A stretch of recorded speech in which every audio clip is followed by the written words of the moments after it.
नमस्कार दोस्तों, आप सभी का स्वागत है एक बहुत ही ज्यादा डरावनी हॉरर कहानी में। आज की कहानी सचमुच में घटित और रूह कपा देने वाली कहानी है। आज मैं आप लोगों के साथ शेयर करने वाली हूँ एक जिन की कहानी। उस जिन ने एक लड़की की जिंदगी बर्बाद कर दी। आखिर क्यों किया जिन यह सब कुछ, ये मैं आपको बताने वाली हूँ। दोस्तों, आज की जो कहानी है यह बनारस की घटित कहानी है। आज की कहानी मुझे इंस्टाग्राम पे मिली और इसको भेजने वाली है छाया। छाया जी, आपका बहुत बहुत धन्यवाद। छाया जो है वे बताती हैं कि उनकी बड़ी मौसी ममता नाम की एक लड़की है, उनके साथ यह घटना घटित हुई है। छाया के 3 मौसी और 3 मामा हैं। छाया की जो बड़ी मौसी है उनका नाम है ममता और वह बहुत ही ज्यादा सुंदर है। ममता की माँ और बड़ी माँ दोनों लोग साथ में रहते थे और ममता की बड़ी माँ हमेशा दिखावा करती थी कि हमें तुम लोगों से प्यार है, तुम लोगों के साथ हम मिलजुल के रहना चाहते हैं, लेकिन ऐसा कुछ भी नहीं था। ममता की बड़ी माँ अंदर ही अंदर ममता के माँ बाप, ममता के फैमिली से जलती थी। ममता की बड़ी माँ और उनकी अपनी माँ दोनों लोग बनारस में एक पुश्तैनी घर में रहते थे। ममता के पापा मैनेजर थे और उसी कंपनी में ममता के बड़े पापा एक नॉर्मल से मजदूर थे। और ममता के पापा बहुत ज्यादा पैसा कमाते थे और ये लोग तो धनी मनी थे ही। इन्होंने बहुत सारी प्रॉपर्टी खरीद लिया, बना लिया। इस बात की जलन ममता की बड़ी माँ को था और वह हमेशा से सोचती थी कि कैसे इनके पूरे घर परिवार को मैं बर्बाद कर दूं। धीरे धीरे समय निकला। ममता की एज हो गई थी 21 इयर्स की और ममता के माँ बाप बहुत ज्यादा परेशान थे। लड़का देख रहे थे कि अपनी बेटी की शादी कहाँ कराएं, किससे कराएं। वे लोग ना अच्छा रिश्ता ढूंढ रहे थे। तभी ममता की बड़ी माँ ने बोला कि एक काम करते हैं, इसकी कुंडली हम किसी पंडित को दिखाते हैं, पंडित बताएगा कि रिश्ता क्यों फिक्स नहीं हो रहा है। तो ममता की माँ ने बोला कि ठीक है दीदी, आपको जैसा लगे आप करो। ममता की बड़ी माँ ने एक नकली पंडित को ममता की कुंडली दिखाई। फिर ममता की माँ से बोला कि देखो, आपकी बेटी की कुंडली में दोष है और पंडित जी ने बताया है कि पीपल के पेड़ में 251 बार इसको जल देना पड़ेगा, तब जाकर जो पीपल देवता है वे खुश हो जाएंगे और इसकी शादी जल्दी से हो जाएगी। तो ममता की माँ ने बोला कि दीदी, आपको जैसा ठीक लगे आप कीजिए।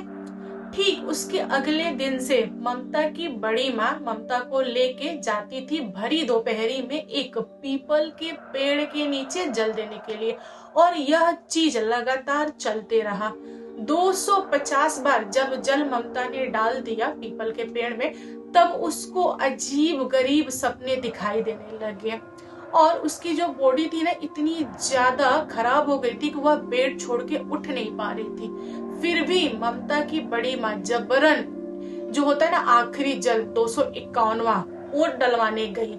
जब ममता जल डाल के आई, बेड पे गिर गई, उसके बाद वो बेहोश हो गई। उसकी बॉडी बहुत ज्यादा वीक हो गई थी। फिर डॉक्टर से दिखाया गया ममता को, तो डॉक्टर ने बोला कि वीकनेस है, सही हो जाएगा, मैं दवा वगैरह दे देता हूँ। डॉक्टर ने पूरा इलाज किया, ममता ठीक हो गई। और यहाँ पर किसी को कुछ भी नहीं पता चला कि आखिर ममता के साथ हुआ क्या था। सबको लगा कि नॉर्मल वीकनेस है, बट ऐसा बिल्कुल भी नहीं था। धीरे धीरे कुछ महीने बीते और ममता के लिए अभी भी रिश्ता ढूंढा जा रहा था, लेकिन ममता की शादी कहीं भी सेट नहीं हुई। इसी बीच ममता ने एक लड़का पसंद कर लिया अपने ही गांव में, और जो लड़का था सेम कास्ट का था जिस कास्ट की ममता थी। इन दोनों में बहुत ज्यादा प्यार हो गया था। ममता चाहती थी शादी करना उस लड़के से, बट ये चीज संभव नहीं हो पा रहा था क्योंकि ममता जब भी अपने बॉयफ्रेंड से मिलने जाती थी तभी अचानक से उसके बॉयफ्रेंड को चांटे लग जाते थे, वो गिर जाता था, कभी कुछ हो जाता था, कभी कुछ हो जाता था। ममता डर जाती थी, घबरा जाती थी और दौड़ के घर भाग आती थी। ममता ने अपने बॉयफ्रेंड से दूरियां बनाना स्टार्ट कर लिया क्योंकि इसको लगने लगा था कि मैं ही पनौती हूँ। जब मैं जाती हूँ अपने बॉयफ्रेंड से मिलने के लिए तभी उसको कुछ ना कुछ हो जाता है। एक दिन की बात है, ममता का बॉयफ्रेंड बहुत ही ज्यादा गुस्से में था क्योंकि ममता बहुत दिनों से मिलने उससे नहीं गई थी। तो उसने प्लान किया कि आज मैं जाऊंगा और ममता के घर पे डायरेक्ट जाकर बोलूंगा कि मुझे इस लड़की से प्यार है, मुझे शादी करना है, हम दोनों तो सेम कास्ट के हैं तो हम लोग कर सकते हैं। बाइक स्टार्ट किया और चल दिया ममता के घर के लिए। रास्ते में अचानक से बहुत भयानक एक्सीडेंट हो गया। उसके बाद वह लड़का चला गया हॉस्पिटल में। जब यह बात ममता को पता चली तो ममता फूट फूट के रोई और वह भी पूरा का पूरा मन बना ली कि मैं अपने बॉयफ्रेंड से मिलने जाऊंगी, चाहे कुछ भी हो जाए, किसी को भी हमारी इस बात की भनक ही लग जाए, मंजूर है, लेकिन मैं मिलूंगी तो जरूर। यहाँ पे ममता भी तैयार हो गई। बाहर जैसे ही निकलने वाली थी ममता वहीं पे गिर के बेहोश हो गई और जब होश में आई तो उसको बिल्कुल भी याद नहीं था कि मेरे साथ क्या हुआ है। उस दिन के बाद से ममता अपने ही कमरे में रहने लगी और अपने बॉयफ्रेंड के बारे में भूल गई। उसको कुछ भी नहीं पता। उसको तो अपने माँ बाप भी याद नहीं रहते थे कि ये मेरे माँ बाप हैं, ये है, ये वो है, कुछ नहीं। चुपचाप अपने कमरे में बैठी है। हमेशा गेट बंद रहता था। जब उसको भूख लगता था गेट खुल जाता था और उसकी माँ यानी ममता की माँ खाना दे देती थी, खा लेती थी ममता और कमरे में ही सोई रहती थी। हमेशा ममता बीमार रहती थी। उसका जो बॉडी था बहुत ही ज्यादा गर्म रहता था।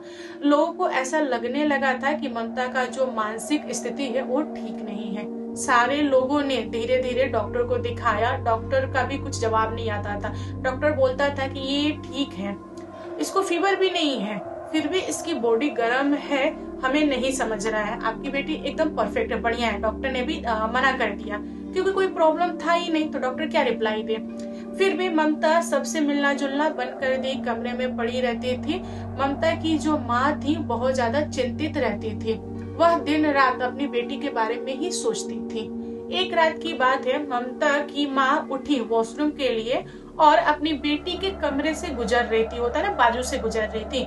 तभी उन्होंने देखा कि एक परछाई है जो मेरी बेटी के करीब जा रहा है। वह रुक गई और देखने लगी कि कहीं मेरी बेटी का अफेयर तो नहीं है ना किसी के साथ। आखिर ये ऐसा क्यों व्यवहार कर रही है, हो सकता हो कि इसका अफेयर चल रहा हो। जब उन्होंने ध्यान से देखा तो वह परछाई एकदम ममता के पास चला गया और ममता के कपड़े उतारने लगा।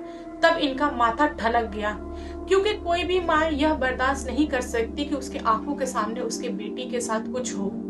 वह तुरंत आई और गेट खोल दी। जब उन्होंने गेट खोला तब उन्होंने देखा कि अरे यहाँ पर तो कोई नहीं है, क्योंकि यह सारा सीन न खिड़की से वो देख रही थी। खिड़की से उनको परछाई दिख रहा था। गेट तो ममता बंद करके ही सोई थी, बंद नहीं था मतलब से सटा के सोई थी। तो उन्होंने जैसे ही गेट खोला कुछ भी दिखाई नहीं दिया। उन्होंने अपनी बेटी को उठाया और पूछा कि बता तू किसके साथ थी, कौन था जो तेरे कपड़े हटा रहा था, मैंने सब देखा है। यहाँ पे ममता बोली कि माँ मुझे कुछ नहीं पता, कौन था, यहाँ पे तो कोई नहीं था। फिर ममता की माँ ने बोला कि देख तू झूठ मत बोल, मैंने अपनी आंखों से देखा है, तेरे साथ कोई था जो गलत काम करने की कोशिश कर रहा था। ममता बार बार बोल रही थी कि माँ मैं भी महसूस करती हूँ कि कोई मेरे अगल बगल है, कोई मेरे साथ सो रहा है, कोई मुझसे बात करने की कोशिश कर रहा है, मैं भी परछाई महसूस करती हूँ, बट आज तक मैंने उसकी शक्ल नहीं देखी है और कौन था मुझे मालूम नहीं है। माँ जो तुम बोल रही हो मेरे साथ भी होता है, मुझे महसूस होता है, बट मैं डर के मारे तुमसे या किसी से नहीं कह पाती कि तुम लोग क्या सोचोगे, तुम लोग मेरी बातों का यकीन नहीं मानोगे। तो यहाँ पर ममता की माँ ने ममता को 2 चांटे खींच खींच के दिए। उतना में ही ममता की बॉडी एकदम से खड़ी हो गई झटकार के और उसके बाद मर्दों की आवाज में बोली, खबरदार जो तूने मेरी वाइफ को मारा, तुमने हाथ कैसे लगा दिया मेरी वाइफ को, ये मेरी वाइफ है और मैं जो चाहूंगा वो मैं करूंगा, तुम कौन होती हो रोकने वाली। तभी ममता की माँ डर गई, कपकपा गई और उनको समझ में नहीं आया कि आखिर यहाँ पे चल क्या रहा है। उन्होंने डरते हुए पूछा कि कौन हो तुम, क्या चाहते हो मेरी बेटी के साथ। तो उसने बोला कि ज्यादा कुछ नहीं, बस मैं इसके साथ अभी सोना चाहता हूँ, तुम रूम से बाहर निकलो। यहाँ पर ममता की माँ बोली कि नहीं ऐसा कुछ भी नहीं हो सकता है, मेरे रहते हुए तुम मेरी बेटी के साथ गलत नहीं कर सकते। ममता की माँ गई पकड़ने के लिए बेटी को, तभी उस इंसान ने एक लात मारी और ममता की माँ डायरेक्ट होता ना गेट उससे बाहर जा गिरी और गेट अपने आप बंद हो गया। उसके बाद गेट खुलवाने की बहुत कोशिश की गई बट गेट खुला नहीं। तब ममता की माँ हार मान ली और बोली कि सुबह मैं अपनी बेटी से बात करूंगी और वह अपने कमरे में चली गई। रात भर रोती रही, सर पीटती रही, बैठी रही, सोचती रही कि आखिर क्या हो रहा है। सुबह हुआ, ममता उठी और ममता से पूछा गया कि बेटा कौन था तुम्हारे कमरे में आया था, सच सच बता। लेकिन यहाँ पर ममता को कुछ भी याद नहीं कि रात में क्या घटना होती है। ममता को तो बिल्कुल भी याद नहीं, सब भूल जाती है। दिन में नॉर्मल रहती है, अपने घर परिवार से काम भर की बातें, वरना शांत रहना, और रात में उसके साथ बहुत कुछ होता था लेकिन उसको कुछ भी याद नहीं। फिर यह सारी की सारी बातें ममता की बड़ी माँ को पता चला तो ममता की माँ ने बोला कि दीदी आप किसी से दिखवाइए, किसी तांत्रिक से, मेरी बेटी का जो जिंदगी है बर्बाद ना हो जाए, इसको किसी भूत प्रेत ने अपने बस में कर लिया है। तो ममता की बड़ी माँ ने बोला कि ठीक है तुम टेंशन मत लो, मैं दिखवाती हूँ, मैं जानती हूँ बहुत सारे तांत्रिक वगैरह को। तो ममता की बड़ी माँ ने नकली तांत्रिक से ममता को दिखवाया और वहां पर कोई भी हल नहीं मिला। उसके बाद ममता की जिंदगी तो बस ऐसे ही कट रही थी। 2-3 महीने बाद ममता की बड़ी माँ किसी काम से बाहर गई हुई थी। तभी ममता की माँ को किसी के द्वारा पता चला कि बनारस में एक मजार है, वहां पर अगर आप अपनी बेटी को ले जाओगे तो वह ठीक हो जाएंगी। तो ममता की माँ ने डिसाइड किया कि मैं अपनी बेटी को मजार पे ले जाऊंगी और दिखवाती हूँ, शायद वहां जाने के बाद से कुछ सही हो जाए। यह अपनी बेटी को बोली कि बेटा चल बाहर चलना है, तो बेटी ने मना कर दिया, बोला कि नहीं हमको नहीं जाना। तो इन्होंने जबरन अपनी बेटी को पकड़ा, गाड़ी में रखा और उसके बाद लेके गई। पहले तो ममता मजार के अंदर घुस नहीं रही थी, जबरन उसको मजार के अंदर घुसवाया गया। जैसे ही मजार के अंदर घुसी तब भी उसका ओरिजिनल रूप बाहर आया। तब सारे लोगों ने देखा कि ममता के ऊपर कोई नॉर्मल भूत प्रेत वगैरह नहीं है, वह एक जिन था। जिन चिल्ला चिल्ला के बोल रहा था कि मैंने मना किया था ना, तुम लोग मुझे यहाँ मत लेके आओ, तुम लोग मुझे यहाँ ले आए हो तो अब तुम लोग सुन लो, कान खोलकर सुन लो। मुझे इस लड़की ने प्रसन्न किया हुआ है, इसलिए मैं इसके साथ हूँ और मैंने इससे शादी की हुई है, यह मेरी बीवी है। तो ममता के माँ ने पूछा कि कैसे, हमें बताओ तुम कैसे आए। तो उस जिन ने बोला कि बिन बुलाए हम कहीं नहीं जाते। इस लड़की ने 251 बार जल डाला और इसने मुझसे शादी किया, मुझे खुश किया, फिर मैं इसके साथ हूँ। मैं तो आया था यहाँ पर इसको बर्बाद करने के लिए, आप लोगों को बर्बाद करने के लिए, लेकिन मुझे यह लड़की भाग गई। फिर उस दिन से मैंने फैसला लिया कि ये मेरी वाइफ रहेगी और आप लोग और तरक्की करोगे। जिस दिन आप लोगों ने मुझे इससे जुदा करने की कोशिश किया, मैं आप लोगों को मिट्टी में मिला दूंगा। जिनकी यह धमकी इन सारे लोगों की रोंगटे खड़ी कर दी। फिर ममता की माँ ने बोला कि प्लीज आप ऐसा मत कीजिए, यह सब कुछ किसने करवाया बताइए मुझे। तब उस जिन ने बताया कि आपकी जेठानी ने किया, उनको बहुत ज्यादा जलन था, उन्होंने यह सब कुछ करवाया है। खैर ये अलग मैटर है, बट मुझे इस लड़की से प्यार है, यह लड़की मेरी बीबी है, आप लोग इस बात को मत भूलना। फिर ममता की माँ ने जिनके ऐसे हाथ जोड़े और उनके चरणों में गिर के बोली कि देखिए मेरी बेटी की जिंदगी बर्बाद हो जाएगी, आप इसको छोड़ दीजिए, ऐसा मत कीजिए। तो जिन ने इनकार कर दिया। तब यहाँ पर किसी के पास कोई भी ऑप्शन नहीं था। फिर ममता की माँ ने जिनसे प्रॉमिस लिया कि आप कभी भी मेरी बेटी को गर्भवती नहीं करेंगे, क्योंकि हमारी इज्जत है बाहर, अगर लोगों को पता चल गया कि आप इसके बॉडी पे रह रहे हैं, आपका बच्चा है और ममता के नीचे बहुत सारे भाई बहन है, उनकी शादी नहीं हो पाएगी, आप मुझे वादा कीजिए, तब मैं कभी भी आपके और आपकी बीवी के बीच में मैं नहीं आऊंगी। तब जिन ने बोला कि ठीक है मैं ये वादा दे सकता हूँ, लेकिन हमेशा याद रखना कि तुम कभी भी कोई भी उटपटांग काम नहीं करोगी। मुझे यह लड़की और जिस कमरे में यह लड़की रह रही है, मुझे ये कमरा पसंद है। मैं दिन में तो नहीं रह सकता इसके साथ, बट मैं रात में आया करूंगा और मुझे कोई भी रोकेगा टोकेगा नहीं, और कोई भी पूजा पाठ करेगा घर में तो मुझे शामिल नहीं करेगा, क्योंकि मेरी मर्जी नहीं है, मेरी दुनिया अलग है, मैं उसके साथ ऐसा ही रहूंगा। तब ममता की माँ ने इस बात को माना। फिर ममता को लेकर अपने घर आई और यह बात ममता के बॉयफ्रेंड को जब पता चला कि उसके साथ जिन है, तब उस लड़के ने बोला कि ठीक है मुझे कोई प्रॉब्लम नहीं है, एक काम करता हूँ, मैं पूरी लाइफ ममता का वेट करूंगा, अगर ममता मुझसे शादी करेगी तो मैं करूंगा, नहीं करेगी तो मैं नहीं करूंगा, मैं पूरी लाइफ उसके प्यार में ही रहूंगा। कभी भी किसी और लड़की से शादी नहीं करूंगा क्योंकि मैं ममता से सचमुच में प्यार करता हूँ। और यहाँ पर यह सीन था कि दिन में ममता अपनी बॉयफ्रेंड को याद करती थी और रात में जिन आ जाता था अपनी वाइफ के पास। ये जो इन लोगों का प्यार मोहब्बत था ना, ये ट्रायंगल हो गया था और ऐसी ही लाइफ इन लोगों की कट रही थी। धीरे धीरे लोगों को पता चला कि ममता की जो मानसिक स्थिति है ना, वो ठीक नहीं है। फिर ममता के नीचे जितने भी भाई बहन थे उन सब की धीरे धीरे शादी हो गई और आज भी ममता कुंवारी है। कुंवारी तो नहीं बोल सकते, जिनसे शादी हुई है उनकी, लेकिन हम जिस समाज में रहते हैं उसके हिसाब से वह आज भी कुंवारी है और इस बात को छुपा कर रखा गया है। ममता की जो एज है अभी मेरे ख्याल से 40-45 के आसपास होगी। छाया बताती है कि उनकी मौसी के साथ आज भी जिन रहता है और जब भी छाया अपनी मौसी के पास जाती है ना, उनकी बॉडी हिट मारती है, बहुत ज्यादा गरम गरम सा फील होता है सबको और वह आज भी अकेली रहती है। पता नहीं जिन कब अपनी वाइफ को छोड़ेगा ये भी मालूम नहीं। और ममता के बॉयफ्रेंड ने तो कभी शादी की नहीं। बस ऐसे ही उन लोगों की कट रही है और ये जो घटना है अभी भी चल रहा है। तो दोस्तों इस पर आप लोगों की क्या राय है, कमेंट करके बताइएगा। दर्दनाक आज की स्टोरी है कि आप लोग इमेजिन भी नहीं कर सकते कि हाँ ऐसी ऐसी चीजें घट सकती हैं।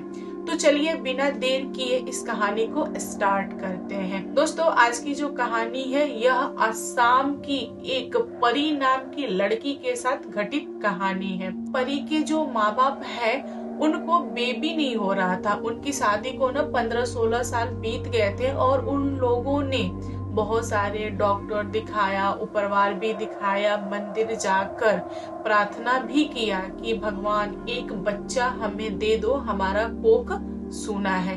फिर भी कुछ भी असर नहीं हुआ। एक समय की बात है, परी की माँ रोती हुई और अपना आंचल फैलाकर कामाख्या माँ को बोली कि माँ मेरा कोख खाली है, अगर तुम मुझे बच्चा नहीं दोगी तो तुम मुझे अपने पास बुला लो, क्योंकि समाज का और अड़ोस पड़ोस का ताना मुझसे बर्दाश्त नहीं हो रहा है। मैं सच में बहुत ज्यादा दुखियारन हूँ, लाचारन हूँ, प्लीज मुझे एक बच्चा दे दो। परी की माँ की भक्ति देखकर माता रानी उन पे खुश हुई और उनको एक पुत्री धन की प्राप्ति हुई। इन लोगों ने उस लड़की का नाम परी रखा क्योंकि परी सच में किसी परी से कम नहीं थी। वह रूपवान, गुणवान, हर तरह से मतलब परफेक्ट थी। परी अपने माँ बाप की इकलौती बच्ची थी और बाप की लाडली थी। परी पढ़ने में बहुत ही ज्यादा तेज तर्रार थी और उसके पापा का सपना था कि परी एक अच्छी डॉक्टर बने और लोगों की फ्री में सेवा करे। परवरिश भी कुछ इसी टाइप का हुआ था। तो परी ने पूरा का पूरा ठान लिया था कि मैं अपने पापा का सपना पूरा करूंगी और वो भी माँ बाप के साथ रहकर, क्योंकि माँ बाप की धीरे धीरे एज हो रही थी और परी भी 12th पास कर ली थी। तो परी के पापा ने बोला कि बेटा देख, यहाँ असम में बहुत सारे है मेडिकल कॉलेज अच्छे हैं, बट मैं चाहता हूँ कि तू कोटा जाए पढ़ने के लिए, क्योंकि कोटा की जो बात है ना पढ़ाई की और मेडिकल की, वो एकदम से अलग है और मैं चाहता हूँ कि तू वहाँ हॉस्टल में रहे और पढ़ाई करे। तो परी ने मना कर दिया, बोला कि नहीं पापा, मुझे यहीं पे रहना है, आप लोग की सेवा करना है और साथ में मैं पढ़ाई कर लूंगी, मुझे आप लोग कोटा मत भेजो। लेकिन परी के पापा माने नहीं। उन्होंने अपनी बेटी का उज्जवल भविष्य सोचकर उसका एडमिशन कोटा के एक बहुत ही अच्छे कॉलेज में करा दिया। परी हॉस्टल में रहने लगी और माँ बाप को तो बहुत मिस करती थी, फोन वगैरह पे बात कर लेती थी। दोस्तों परी ने जैसे ही कॉलेज में कदम रखा, कॉलेज के बहुत सारे लड़के परी पे फिदा हो गए। साथ ही साथ एक प्रोफेसर था, जो परी का प्रोफेसर था, वह भी परी पे फिदा हो गया। प्रोफेसर भी परी को पाना चाहता था और प्रोफेसर परी को हर तरीके से आजमा लिया था और उसने डिसाइड किया कि मैं इस लड़की को पाके रहूंगा। परी जो थी वो केवल पढ़ाई में ध्यान देती थी, उसका कोई भी लड़का दोस्त नहीं था, बॉयफ्रेंड भी नहीं था और लड़कियों में भी उसने मात्र 1 से 2 ही लड़कियों को दोस्त बनाया था, उससे ज्यादा उसने दोस्ती भी नहीं किया था। वह ठान के आई थी कि मुझे पढ़ना है, मतलब पढ़ना है, पूरा का पूरा फोकस पढ़ाई पे। बट उसके साथ ऐसा कुछ भी नहीं हुआ। परी का जो प्रोफेसर था वह परी को बहुत ज्यादा परेशान करता था। बोलता था कि परी तुमको प्रैक्टिकल पे ध्यान देना चाहिए, तुमको ये करना चाहिए, तुमको वो करना चाहिए। मतलब एकदम से परी के पीछे पड़ गया था। परी को समझ में आता था कि प्रोफेसर क्या चाहता है उससे और वो क्यों ऐसा ऐसा कर रहा है, लेकिन परी की मजबूरी थी वहां पे रहना और पढ़ना। वह चाहती तो छोड़ के असम वापस आ सकती थी, बट उसके पापा के पूरे जीवन भर की कमाई लग रही थी उसकी पढ़ाई में, तो वह यह सब कुछ सोच समझकर चुप होकर वहीं रहना अच्छा समझी। लेकिन ऐसा हुआ नहीं। दोस्तों, एक दिन की बात है, परी का जो प्रोफेसर था उसने परी को प्रैक्टिकल रूम में बुलाया, उसके बाद से गेट बंद कर दिया। परी लगी रोने और चिल्लाने, बोली कि सर यहाँ पर तो कोई नहीं है, प्लीज रूम खोल दीजिए, मुझे बाहर जाना है, मुझे अजीब लग रहा है, मुझे डर लग रहा है। लेकिन परी का जो प्रोफेसर था उसने बोला कि नहीं, आज तुमको मेरी बात माननी पड़ेगी। तुम बहुत दिनों से मुझे टाल रही हो, लेकिन तुम आज नहीं टाल पाओगी। परी रोती हुए हाथ जोड़ते हुए बोली कि सर प्लीज, मुझसे गलती हुई है तो मुझे माफ कर दीजिए, लेकिन आप ये सब मत कीजिए, मुझे बहुत गंदा लगता है और मैं अपने माँ बाप की इकलौती बच्ची हूँ, उनके सपने हैं, उनके सपना पूरा करने में आई हूँ, मुझे छोड़ दीजिए। फिर भी प्रोफेसर बहुत परी को डराया, धमकाया, गलत तरीके से टच करने की कोशिश किया। परी खुद को बहुत ही बचा रही थी, भाग रही थी। तब प्रोफेसर ने बोला कि देखो परी, अगर तुम मेरी बात नहीं मानोगी तो मैं तुमको फेल कर दूंगा और तुम्हारे माँ बाप के सारे पैसे डूब जाएंगे। अब तुम सोच लो कि तुमको क्या करना है, और मैं तुमको किसी के सामने मुंह दिखाने लायक नहीं छोड़ूंगा। मतलब प्रोफेसर ने इतना धमकाया, इतना डराया कि परी मजबूर हो गई प्रोफेसर की बात मानने के लिए। उस दिन के बाद से प्रोफेसर जब भी चाहता था परी को अपने पास बुलाता था और उसका शोषण करता था। यह जो चीज था ना 6-7 महीना तक चला। एक दिन परी ने प्रोफेसर को बोला कि सर मैं प्रेग्नेंट हूँ। प्रोफेसर का जो दिल दिमाग था ना एकदम सूना पड़ गया और उसने एक झटके में बोल दिया कि तुम जाओ इसको खराब करवा दो। फिर परी ने बोला कि नहीं सर, ये चीज पॉसिबल नहीं है, क्योंकि मेरे अंदर ममता आ गई है और इस बच्चे के आने से मुझे महसूस हो रहा है कि आखिर माँ बनना क्या होता है। मैं इसको खराब नहीं करा सकती, चाहे मुझे कॉलेज में रहना पड़े तो रहूंगी, नहीं रहना पड़े, अगर आप हटा भी दोगे, निकाल भी दोगे, तो मैं कॉलेज छोड़ के चली जाऊंगी, अकेले इस बच्चे का परवरिश करूंगी, बट इसको मैं रखूंगी। परी थोड़ी सी ना ढीठ हो गई थी। जो प्रोफेसर था वो डर गया और उसने परी को बहुत समझाया, लेकिन परी मानी नहीं। प्रोफेसर और परी में बहस मतलब 1-1.5 सप्ताह चला। बाद में प्रोफेसर को ऐसा लगा कि परी बात नहीं मानेगी। फिर प्रोफेसर ने एक दिन परी को छत पे बुलाया और वहां पर परी से लड़ाई करने लगा और बोला कि तुम्हारा आखिरी फैसला क्या है, तुम बताओ।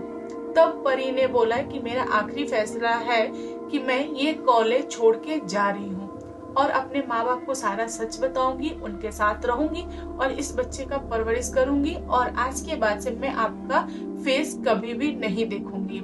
तो जो प्रोफेसर था उसको ऐसा लगा कि मेरी जो इज्जत है ना वो नीलाम हो जाएगी। उसने परी को ऊपर से धक्का दे दिया। परी नीचे आते आते दुनिया छोड़ गई और प्रोफेसर ने ऐसा दिखाया कि जैसे कि ये एक्सीडेंट हो। दोस्तों, ये जो बात है परी के पापा को पता चला तो परी के पापा का तुरंत हार्ट अटैक आया और उन्होंने भी दुनिया छोड़ दिया। अब परी की माँ अकेले पड़ गई।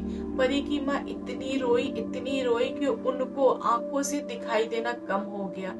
बेचारी के पास कोई भी नहीं था। परी उनकी बुढ़ापे की अकेले सहारा थी, वो भी नहीं बची। अब परी के माँ का देखभाल करने वाला कोई नहीं था। फिर बाद में क्या हुआ कि परी की जो माँ थी वो सड़क के किनारे बैठने लगी और लोगों से मांग के खाने लगी। कपड़े नहीं थे, पैसे नहीं थे, कुछ भी नहीं था। फिर कुछ महीनों बाद सब कुछ नॉर्मल हो गया। कॉलेज के ज्यादातर लोगों ने परी की बातें भुला दी। सबको लगा कि एक्सीडेंट है, अब क्या, कुछ महीने बीत गए थे, लेकिन जो प्रोफेसर था उसको कभी कभी परी याद आती थी, क्योंकि परी थी ही बहुत प्यारी। उस दिन के बाद से जो प्रोफेसर था वो चौड़ा होके घूमने लगा और उसने कभी भी किसी को कुछ भी नहीं बोला। प्रोफेसर के अंदर एक अलग टाइप की हिम्मत आ गई थी। उसने क्या किया कि परी जैसे बहुत सारी लड़कियों का शोषण करना स्टार्ट कर दिया। बहुत सारी लड़कियां मान जाती थी, बहुत सारी लड़कियां नहीं मानती थी। मेडिकल की जो तैयारी कर रही थी, कुछ लड़कियां छोड़ के चली गई, बट जो प्रोफेसर था वो कभी भी शांत नहीं हुआ। दोस्तों, प्रोफेसर का लाइफ जो था कॉलेज में बहुत ही बढ़िया कट रहा था, बट घर पे जैसे ही वो जाता था वो देखता था कि उसका एक ही बेटा है जो कि पढ़ाई लिखाई छोड़कर घर पे बैठ गया है और पागलों की तरह रहता है। पूरा दाढ़ी वाड़ी बढ़ा लिया है, अजीब तरह के कपड़े पहन के रहता है। और जो प्रोफेसर था अपनी बेटी से बहुत ज्यादा प्यार करता था। प्रोफेसर का मात्र एक ही बेटा था और वो भी मेडिकल की तैयारी कर रहा था और बहुत ज्यादा पढ़ने में तेज तर्रार था। लेकिन अचानक से प्रोफेसर के बच्चे में ना अलग से चेंजेस दिखने लगे। तो प्रोफेसर ने अपने बच्चा से पूछा कि बेटा तुमको क्या हुआ है, बताओ। तब वह लड़का कुछ नहीं बोला, इग्नोर मार के चला गया। फिर प्रोफेसर ने अपनी वाइफ से पूछा कि बताओ बेटे को क्या हुआ है, वह तो तुमसे काफी क्लोज है, तुमको तो सारी चीजें बताता है। तब प्रोफेसर की वाइफ ने बोला कि अपनी बेटी की जो गर्लफ्रेंड है बहुत ही प्यारी है और उसने अपनी बेटी को धोखा दे दी है और बोल रही है कि मैं तुम्हारे साथ नहीं रहूंगी, तुमसे शादी नहीं करूंगी, तुम बहुत गंदे हो, तुम ऐसे हो, तुम वैसे हो। उसने ब्रेकअप कर लिया है इससे, इसलिए इसकी यह दशा है और जो लड़की है उससे यह बहुत ज्यादा प्यार करता है। तब प्रोफेसर ने अपने बेटे को जाके बोला कि देख बेटा, जो भी तेरी गर्लफ्रेंड है उससे मुझे मिला, अगर मेरे कॉलेज की है तो, और मैं उससे बात करता हूँ, वही इस घर की बहू बनेगी, तू टेंशन मत ले, तू सही से रहे। तो लड़का थोड़ा सा मुस्कुराया और उसने बोला कि ठीक है पापा, कल मैं उसको छत पे लाऊंगा, आप भी आना, मैं आपसे वहीं पे मिलाऊंगा। तब प्रोफेसर बोला कि ठीक है, इवनिंग में तो उसको छत पे लाना जब वो पूरा क्लास वगैरह खत्म हो जाए। नेक्स्ट डे प्रोफेसर अपने बेटे के कहे अनुसार छत पे गया और उसका बेटा पहले से ही छत पे था। उसने अपने पापा को देखा और गले लगा के बोला कि पापा मिलिए मेरी गर्लफ्रेंड से।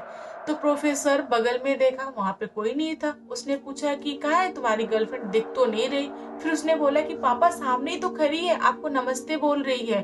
तो प्रोफेसर का ना दिमाग जो था ना वो ठनक गया। उसने बोला कि तू पागल बना रहा है, यहाँ पे तो कोई गर्लफ्रेंड नहीं है, यहाँ पे तो कोई लड़की नहीं है, यहाँ पे तो हम दोनों के सिवा कोई नहीं है। लेकिन जो लड़का था बोला कि नहीं पापा, वो पैर छू के आशीर्वाद ले रही है आपका, आप कुछ तो बोलो, आप आशीर्वाद तो दो। प्रोफेसर चारों तरफ देखने लगा, कोई नहीं था। तब उसको लगा कि मेरा बेटा पागल हो रहा है। फिर प्रोफेसर ने बोला कि यहाँ पर कोई नहीं है बेटा, तू घर चल और कल हम लोग एक अच्छे डॉक्टर से मिलेंगे और तेरा इलाज कराएंगे, तेरा जो दिमाग है ना सही जगह पे नहीं है। तभी प्रोफेसर का बेटा बोला कि नहीं पापा, अभी तुम आए हो तो तुम बोलो कि तुम मेरी शादी कराओगे कि नहीं कराओगे इस लड़की से, वरना मैं छत पर से कूद जाऊंगा। प्रोफेसर का जो बेटा था बहुत ज्यादा सीरियस था, रो भी रहा था और चिल्ला भी रहा था। तब वो प्रोफेसर डर गया, उसको लगा कि ये पागल हो रहा है, कहीं सच में ये ऐसा ना कर दे, मेरा इकलौता बेटा है। तो प्रोफेसर बोला कि ठीक है करा दूंगा, लेकिन अभी तू नीचे उतर और चल तू मेरे साथ। तो उसने बोला कि नहीं पापा, मैं नहीं उतरूंगा, तुम पक्का मुझसे प्रॉमिस करो तभी मैं नीचे उतरूंगा। तो प्रोफेसर बोला कि तू नीचे आ, फिर मैं तुझसे प्रॉमिस करता हूँ। प्रोफेसर का जो बेटा था ना वो छत के ऊपर, जो छत वाली होती है ना उसके ऊपर चढ़ गया था और वहां से छलांग लगाने की कोशिश कर रहा था। तो प्रोफेसर बोला कि ठीक है बेटा, तू हाथ दे, मैं तुझसे वादा करता हूँ। जैसे ही प्रोफेसर गया अपने बेटे का ऐसे हाथ टच करने, तभी अचानक से पता नहीं कैसे एक हवा का झोंका आया और प्रोफेसर का बेटा ऊपर से डायरेक्ट नीचे गिरा और प्रोफेसर ऊपर से देखते रहा, उसका दिमाग एकदम सुन। वह चिल्लाया बहुत तेज और वहां से नीचे उतरा और अपने बेटे को छाती से लगा के लगा रोने। उसका बेटा नीचे आते आते दुनिया छोड़ दिया। प्रोफेसर तो एकदम पागलों की तरह हो गया और अपने बेटे के शरीर को लेकर घर गया और जो भी अंतिम संस्कार वगैरह होता है उसने किया। प्रोफेसर के घर में एक ही दिया था, वो भी बुझ गया। अब वो प्रोफेसर के घर में उसकी वाइफ, प्रोफेसर की माँ और प्रोफेसर, मात्र 3 लोग बचे थे। प्रोफेसर कॉलेज आता था, घर जाता था, उसके लिए ना दिन रात सब एक था। प्रोफेसर ने ना अपनी बहुत सारी गलतियां जो उसने पीछे किया हुआ था, लड़कियों का शोषण करना, ये सब भी बंद कर दिया। फिलहाल कुछ समय के लिए वह शांत हो गया था, बहुत ही ज्यादा चिड़चिड़ा गया था, बच्चों को ठीक से पढ़ाता नहीं था, बच्चों को परेशान करता था और कॉलेज से घर जाता था तो घर पे वाइफ माँ अलग से परेशान। उसके घर का जो सीन था ना एकदम अलग था। लाइट कभी जलती थी, कभी बंद हो जाती थी, कभी वाइफ को कुछ दिखाई देता था, कभी माँ को कुछ दिखाई देता था। घर के सारे बर्तन इधर उधर होते थे, बिखरे पड़े रहते थे। वाइफ को बुरे सपने आते थे, वाइफ पागलों की तरह हरकतें करने लगी थी। मतलब इस टाइप का सीन चल रहा था। प्रोफेसर को कुछ भी समझ में नहीं आ रहा था कि क्या हो रहा है। प्रोफेसर बाद में सोचने लगा कि मैं घर क्यों जा रहा हूँ, घर पे जा रहा हूँ तो वही नौटंकी, बेहतर है कि मैं कॉलेज में ही रहूं। एक दिन प्रोफेसर कॉलेज में काफी देर तक रुका। जब वो घर गया तो उसने देखा कि उसकी जो वाइफ है वो बाथ टब में डूब गई है। वह अपनी वाइफ को देख के लगा रोने और उसके घर में सिर्फ वह और उसकी माँ बच गए। प्रोफेसर की माँ प्रोफेसर को बोल रही थी कि हमारे घर पे ऐसी कौन सी विपत आ गई है जो हम लोग यह देख रहे हैं। मेरी बहू अच्छी थी, तुम्हारा बेटा अच्छा था, फिर ये सब क्यों हो रहा है? भगवान जाने आगे क्या होगा। प्रोफेसर कुछ भी नहीं बोल रहा है, माँ के सामने मुंह नहीं खोल रहा है। प्रोफेसर बोला कि माँ मुझे कुछ नहीं पता, मैं क्या बोलूं माँ, हमारी तो दुनिया उजड़ गई। फिर प्रोफेसर ने अपनी वाइफ का क्रियाक्रम वगैरह किया। फिर घर में दो ही लोग बचे और ये दोनों लोग भी बहुत परेशान रहते थे। इन लोगों को रात में नींद नहीं आती थी, बुरे बुरे सपने आते थे। प्रोफेसर बहुत ज्यादा डरने लगा था। उसको लगता था कि कोई उसके पास आ रहा है, कोई उसको मारने की कोशिश कर रहा है, कोई उसको धक्का देने की कोशिश कर रहा है। प्रोफेसर तो कितनी बार सीढ़ियों से लुढ़कते हुए नीचे आ गया। प्रोफेसर की जो माँ थी वो भी चिल्लाने लगती थी आधी रात में। दोस्तों ये सारी घटना घट जाने के बाद से प्रोफेसर की जो माँ थी उन्होंने अपने बेटे को बिन बताए एक दिन चली गई कहीं, और कहाँ गई किसी को कुछ भी पता नहीं। प्रोफेसर माँ को ढूंढवाया बट पता नहीं चला कि उनकी माँ कहाँ है। प्रोफेसर अब घर में एकदम अकेला पड़ गया था, डरता भी था लेकिन उसके पास कोई ऑप्शन था नहीं। कॉलेज आना, घर जाना, घर से कॉलेज आना, बस यही उसके लाइफ में चल रहा था। एक दिन प्रोफेसर पागलों की तरह हरकतें करना स्टार्ट कर दिया। वह सीढ़ी से लुढ़कते हुए नीचे आया, फिर सीढ़ी के ऊपर गया, फिर नीचे आया। ये सीन चल रहा था। तभी प्रोफेसर की माँ एक पंडित के साथ घर में एंट्री की और पंडित ने जैसे ही प्रोफेसर को देखा कि प्रोफेसर सीढ़ी से लुढ़क रहा है, तभी उस पंडित ने प्रोफेसर को ऐसे पकड़ लिया और पकड़ के बोला कि शांत, मैं आ गया हूँ, मैं देखता हूँ कि तुम्हारे साथ क्या समस्या है। प्रोफेसर पंडित को ऐसे गले लगा के रोने लगा और बोला कि मुझे बचाओ, कोई तो है जो मुझे परेशान कर रहा है, वह दिख नहीं रहा है बट उसका छूना मुझे महसूस हो रहा है, उसका धक्का देना मुझे महसूस हो रहा है। मैं इस सीढ़ी से बहुत बार गिर चुका हूँ, मेरा पूरा का पूरा बॉडी दर्द कर रहा है। फिर पंडित ने बोला कि कौन है, जो भी है मेरे सामने आ जाए, मैं यहाँ वहां से नहीं आया हूँ, मैं कामाख्या से आया हूँ और मुझे तुम हरा नहीं सकते, कौन हो तुम? तभी एक परछाई पंडित के सामने आके खड़ी हो गई और वह परछाई रोते हुए बोली कि प्रणाम बाबा, मेरी कोई गलती नहीं है, मैं परी हूँ और मैं आई हूँ इनको सजा देने के लिए। फिर पंडित ने बोला कि क्या हुआ है तुम्हारे साथ, तुम पूरी बात बताओ तब हमें समझेगा। उस परी ने पंडित जी को सारी की सारी बातें बता दी। फिर परी ने बोला कि पंडित जी बताइए इसमें मेरी क्या गलती है? इन्होंने बच्चे को अपनाया नहीं, ऊपर से मुझे धक्का दे दिया। मैं इकलौती सहारा थी अपने माँ बाप का, मेरे पापा भी इस दुनिया में नहीं रहे। मेरी माँ अकेली सड़क के किनारे बैठ के लोगों से मार के खा रही है, मुझे ये बर्दाश्त नहीं हो रहा। चलो इसने यहाँ तक किया ठीक है, लेकिन इसने मेरी जैसी बहुत सारी लड़कियों के साथ ये किया, ये भी बर्दाश्त नहीं है। फिर पंडित जी ने बोला कि हाँ मैं मानता हूँ कि इस प्रोफेसर ने बहुत गलत किया है, बट इनके लड़के ने क्या किया जब तुमने उसको सजा दिया? वो तुम्ही थी ना जो ऊपर से नीचे उनको फेंक दी? तब परी ने बोला कि हाँ पंडित जी, वो मैं ही थी, मैं ही उसकी गर्लफ्रेंड बन के गई थी और मैंने ही उसको ऊपर से नीचे फेंका। इसलिए फेंका ताकि इसको भी महसूस हो कि अगर बच्चा अपनी आंखों के सामने दुनिया छोड़ दे तो माँ बाप के ऊपर क्या बीतता है। फिर पंडित जी का अगला सवाल था कि चलो ठीक है तुमने बेटे के साथ कर दिया, फिर इनकी वाइफ के साथ क्यों किया तुमने ये सब? तब परी का जवाब था कि इसके घर में मैं किसी को भी नहीं छोड़ूंगी, मैं सबको मार डालूंगी और इसको तो मैं तड़पाऊंगी, इसको ना धरती पे रख के मैं इसको नर्क वाली फीलिंग दूंगी। तब पंडित जी ने बोला कि देखो बेटा, जो हुआ वो तो हमारे हाथ में नहीं था, शायद वही लिखा था। एक काम करो, तुम इनको माफ कर दो, जाने दो, भगवान है ना, वो सजा देगा। तब परी हंसी और बोली कि नहीं, इनको तो मैं ही सजा दूंगी, इनको मैं मारूंगी नहीं, बस मुझे तड़पाना है। जब प्रोफेसर ने परी की ये सारी बातें सुनी, प्रोफेसर माफी मांगना स्टार्ट कर दिया। उसने बोला कि मैं समाज के डर से तुम्हें नहीं अपनाया, ऐसा नहीं है कि मैं तुमसे प्यार नहीं करता था, मैं तुमसे बहुत प्यार करता था, तुम सच में एकदम अलग थी परी। तब परी ने प्रोफेसर से पूछा, तुम मुझसे प्यार करते थे, फिर बाकी लड़कियों के साथ क्यों किए ये सब?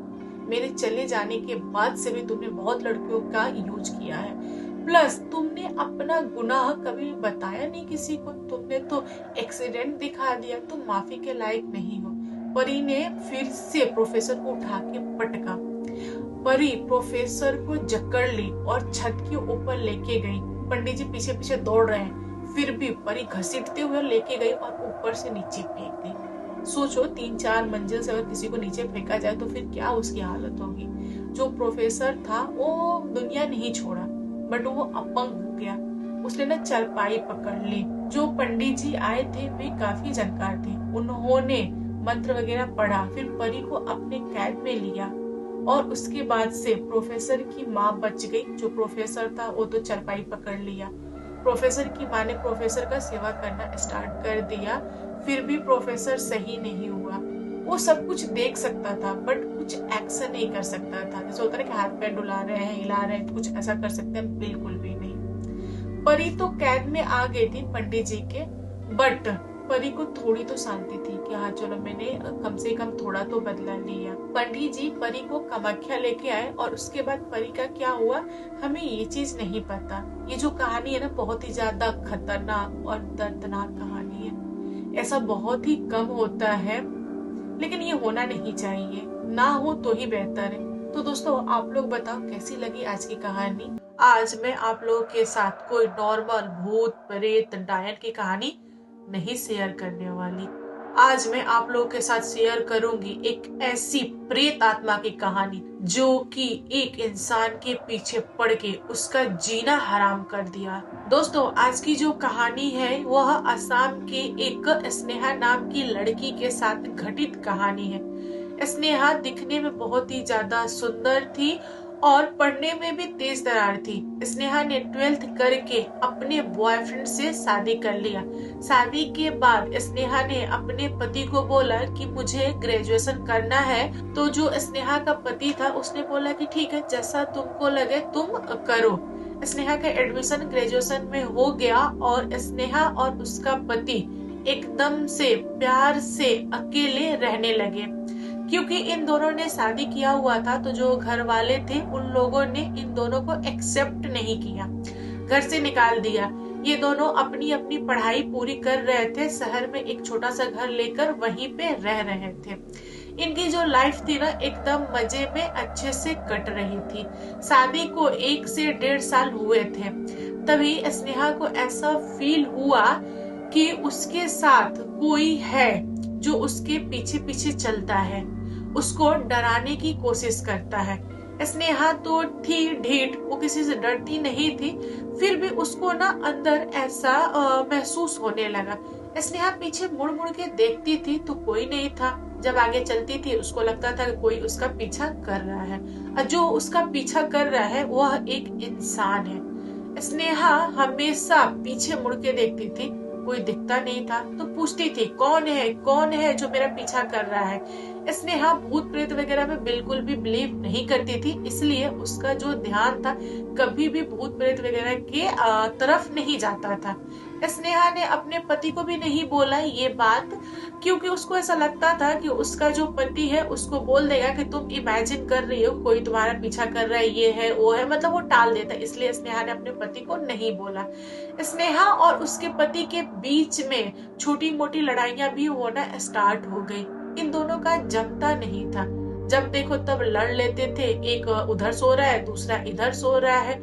और इसी बीच स्नेहा के साथ बहुत ही बुरी बुरी घटनाएं घटना स्टार्ट हो गई। स्नेहा को ना हल्की फुल्की धुंधली धुंधली सी किसी की परछाई दिखती थी। वो समझ नहीं पाती थी कि सामने वाला इंसान कौन है, क्या चाहता है। हमेशा उसके आगे पीछे बगल में सामने हर तरफ वह परछाई दिखना स्टार्ट हो गई। अब स्थिति ऐसी आ गई थी कि जो परछाई स्नेहा को दिखता था वह क्लियर होने लगा। उसको एकदम क्लियर क्लियर दिखने लगा कि एक हैंडसम सा, लंबा सा, चौड़ा सा इंसान है जो स्नेहा के सामने खड़ा है और आंखों से बताने की कोशिश कर रहा है कि मैं तुमसे प्यार करता हूँ, तुम मुझे अपना लो, तुम मुझे इजाजत दो, मैं तुम्हें टच करना चाहता हूँ, मैं तुम्हारे साथ वो सब कुछ करना चाहता हूँ जो तुम्हारा पति तुम्हारे साथ करता है। स्नेहा कांप गई और वह आंखों से बताने की कोशिश करने लगी कि नहीं, मैं अपने पति से बहुत प्यार करती हूँ और खबरदार जो तुम मेरे पास आए और मुझे छूने की कोशिश की, तुम जो कोई भी हो दूर रहो। और जो सामने था, जो परछाई रूपी था, वह कोई नॉर्मल इंसान नहीं, एक प्रेत आत्मा था और वह हमेशा कोशिश करता था स्नेहा को पाने का, लेकिन स्नेहा कभी भी हामी नहीं भरती थी। स्नेहा के साथ ये जो समस्या थी ना, 1.5 साल से खींची आ रही थी। स्नेहा के शादी को 3 साल से ज्यादा हो गए थे। स्नेहा प्रेग्नेंट हुई और वह बहुत ज्यादा खुश हुई। उसने सोचा कि फाइनली जब मैं माँ बन जाऊंगी तो मेरे और मेरे पति के बीच में जो भी दूरियां हैं वह कम हो जाएगा और हम दोनों का एक अच्छा फैमिली हो जाएगा। लेकिन स्नेहा ने जो सोचा वो हुआ नहीं। 2-3 महीने बाद स्नेहा का प्रेगनेंसी खराब हो गया। जब खराब हुआ उसके बाद स्नेहा रात में सोई तो उसको सपना आया और उस सपने में वही प्रेत आत्मा था जो स्नेहा को दिखता था और वो बहुत ही जोर जोर का हंस रहा था। उसने बोला कि स्नेहा, मैं तुम्हें कभी भी खुश नहीं रहने दूंगा क्योंकि तुम मुझे खुश नहीं कर रही हो। मैं तुमसे सचमुच में प्यार करता हूँ और तुम हो कि तुम उस इंसान के बच्चे की माँ बन रही हो। तुमको शर्म नहीं आता?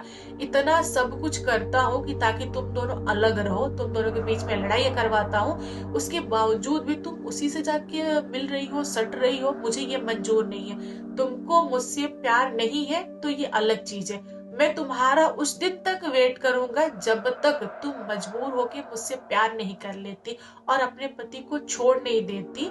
मैं तुम्हारा इंतजार करूंगा और मैं तुम्हें कभी भी जबरदस्ती नहीं करूंगा। स्नेहा ने जब ये सब कुछ सुना तो वो रोने लगी और उसकी आंख खुली। वो पूरे पसीने पसीने में डूब गई थी और उसके पति ने पूछा कि तुम चिल्लाई क्यों? इतनी रात को तुम चिल्लाई हो, अड़ोस पड़ोस वाले क्या बोलेंगे? क्या तुमको प्रॉब्लम है? क्या समस्या है? क्यों तुम पागल हो रही हो? दिन प्रतिदिन जब देख रहा हूँ तुम्हारा एक अलग ही व्यवहार हो रहा है, तुम्हारा नेचर ही बदल गया है, तुम पहले वाले स्नेहा रही नहीं। आखिर तुम चाहती क्या हो? तुम मुझे बताओ, क्लियर बताओ। यहाँ पर पति बहुत ही ज्यादा अपनी बीवी को डांटने लगा, लेकिन स्नेहा की इतनी हालत खराब थी कि वह चुपचाप सब कुछ सुन के लेट गई। उसको नींद नहीं आ रहा था क्योंकि यहाँ पर स्नेहा को क्लियर हो गया था कि जो प्रेत आत्मा है वह स्नेहा से प्यार कर रहा है और वो उसको पाना चाह रहा है, लेकिन स्नेहा ही ना बोल रही है और प्रेत आत्मा तब तक स्नेहा का पीछा करेगा जब तक वह सब कुछ के लिए हामी नहीं भर देती। रात के 12:30-1 हो रहा था। वह फोन चला रही थी तो उसने सोचा कि नींद नहीं आ रहा है तो थोड़ा सा वॉक कर लेते हैं बाहर, ताकि थोड़ा सा मूड फ्रेश हो जाएगा। स्नेहा घर से बाहर निकली और वो थोड़ी सी टहली, फिर उसके बाद वो चेयर पे बैठ के फोन यूज करने लगी। तभी उसको ऐसा महसूस हुआ कि एक इंसान है जो बहुत ही दूर से देख रहा है स्नेहा को और देख के मुस्कुरा रहा है, बहुत ज्यादा खुश है। स्नेहा को लग गया था कि वही प्रेत आत्मा है जो उसके पास आने की कोशिश कर रहा है। स्नेहा सर झुकाई और अपना फोन देखने लगी। वह उस प्रेत आत्मा को इग्नोर मार दी। तभी उसको एकदम से महसूस हुआ कि जो प्रेत आत्मा था ना वो एकदम से सामने आ गया और स्नेहा एकदम घबरा गई, डर गई। डर के मारे फोन वहीं पर छोड़ के भागी कमरे की तरफ। स्नेहा को बहुत तेज का टॉयलेट लगा और वो डर के मारे बाहर नहीं जा रही थी और अपने पति को नहीं उठा रही थी कि पति को उठाऊंगी तो वह बहुत ही ज्यादा चाय चाय करेगा। वह लेटे लेटे देख रहे थे कि खिड़की के पास वह प्रेत आत्मा खड़ा है और मुस्कुरा रहा है। अब स्नेहा को आदत हो गई थी उस प्रेत आत्मा की, लेकिन उस प्रेत आत्मा से स्नेहा बहुत ज्यादा डरती थी। वह वैसे की वैसे ही लेटी लेटी सुबह कर दी। जब सुबह हुई, पहली जो किरण होती है ना सूर्य भगवान की, वो पड़ी, तब स्नेहा रूम से बाहर निकल के वॉशरूम गई, टॉयलेट करके आके दिन में बेचारी सोई। उस दिन वो कॉलेज नहीं गई और स्नेहा के साथ कभी भी दिन में वह प्रेत आत्मा नहीं दिखता था। वह प्रेत आत्मा या तो इवनिंग में या तो आधी रात को दिखेगा, मतलब दिखेगा। अब वो प्रेत आत्मा ना एकदम से सामने आने लगा, स्नेहा से बात करने की कोशिश करने लगा। स्नेहा कुछ भी जवाब नहीं देती थी, चुपचाप अपना काम करती थी, नहीं तो आके कमरे में सो जाती थी। यह सब कुछ इतना ज्यादा हो गया कि स्नेहा ने फैसला लिया कि वह दुनिया छोड़ देगी, क्योंकि उस प्रेत आत्मा ने ना स्नेहा के साथ बहुत ही बुरा बुरा कर दिया था। बस स्नेहा को टच नहीं कर पाता था, कुछ कर नहीं पाता था, लेकिन उसको परेशान बहुत ज्यादा करता था। कभी भी उसको बहुत ज्यादा ऐसे हवा होता है ना, हवा का झोंका देके डरा देना, कभी उसके ऊपर सामान गिरा देना, कभी गेट से उसको धक्का दे देना, दूर से मुस्कुराना, यह सब कुछ वह करता था। एक दिन स्नेहा ने अपनी माँ को फोन किया और बोला कि माँ, मुझसे बहुत बड़ी गलती हो गई, मैंने शादी कर लिया, तुम लोग के खिलाफ चली गई, मुझे माफ कर दो। तो जो माँ होती है वो तो माँ होती है, उन्होंने स्नेहा को माफ कर दिया और बोला कि ठीक है बेटा, तू घर पे आ जा। स्नेहा अपनी माँ से मिलने गई और उसने बोला कि माँ, अब मुझे जीने का मन नहीं करता, क्योंकि मेरे साथ ये घटना घटित हो रही है और मैं सचमुच में उस इंसान को महसूस कर पा रही हूँ। तो स्नेहा की माँ ने जब ये बात सुनी तो उनके रोंगटे खड़े हो गए। उसने बोला कि नहीं बेटा, ये सब कुछ करने की जरूरत नहीं है, तू थोड़ा सा धैर्य रख, तू पागल है क्या, तूने पहले क्यों नहीं बताया मुझे, तेरे साथ इतना कुछ हो रहा है, तू इतने सालों से बर्दाश्त कर रही है, सच में ये घटना बहुत ही ज्यादा दर्दनाक है, तू रुक, मैं इसका इलाज करती हूँ। स्नेहा की माँ स्नेहा को लेकर एक तांत्रिक के पास गई। जैसे ही तांत्रिक ने स्नेहा को देखा तो वह बोला कि हाँ बेटा, तुम्हारे साथ ये सारा प्रॉब्लम हो रहा है, वह कोई नॉर्मल आत्मा नहीं, प्रेत आत्मा है। तो स्नेहा बोली कि हाँ मुझे पता है, उसने खुल के मुझे बोला हुआ है कि मैं प्रेत आत्मा हूँ, मुझे कोई नॉर्मल आत्मा समझने की कोशिश मत करना और इतना आसान नहीं है मुझसे पीछा छुड़वाना। तो तांत्रिक बोला कि बेटा, वो तुम्हारा कुछ भी नहीं बिगाड़ सकता, क्योंकि तुम एक पवित्र लड़की हो, शादीशुदा हो और तुम्हारे गले में मंगलसूत्र है, इसकी वजह से वो तुम्हें टच नहीं कर पाता। वह तुम्हारे पति से बहुत ज्यादा जलता है, इसके बावजूद भी वो तुम्हारा कुछ नहीं उखाड़ पाएगा बेटा, तुम बहुत ही ताकतवर हो, तुम हिम्मत रखो, सब कुछ सही होगा। मैं तुम्हें एक ताबीज बना के देता हूँ, तुम इसको हमेशा गले में पहन के रखना, इसको कभी भी मत उतारना। जो तांत्रिक था उसने केवल ताबीज बना के स्नेहा को दिया, उस प्रेत आत्मा को नहीं पकड़ पाया, क्योंकि इतना भी चक्कार नहीं था कि उस प्रेत आत्मा को वह पकड़ लेता, अपने वश में कर लेता। स्नेहा घर पे आई और हमेशा ताबीज पहन के रहती थी। उस दिन के बाद से स्नेहा को कभी भी वह प्रेत आत्मा नहीं दिखाई देता था, उसको बिल्कुल भी महसूस नहीं होता था कि कोई उसके आगे पीछे चल रहा है, ऐसा है वैसा है, कुछ भी नहीं। उस दिन के बाद से स्नेहा और उसका पति दोनों सही से रहने लगे। एक दिन स्नेहा बहुत ज्यादा हड़बड़ी में थी, उसने क्या किया कि कॉलेज आना था, उसका एग्जाम था, वो तुरंत नहाई और कपड़े खोली नया कपड़े पहनने के लिए।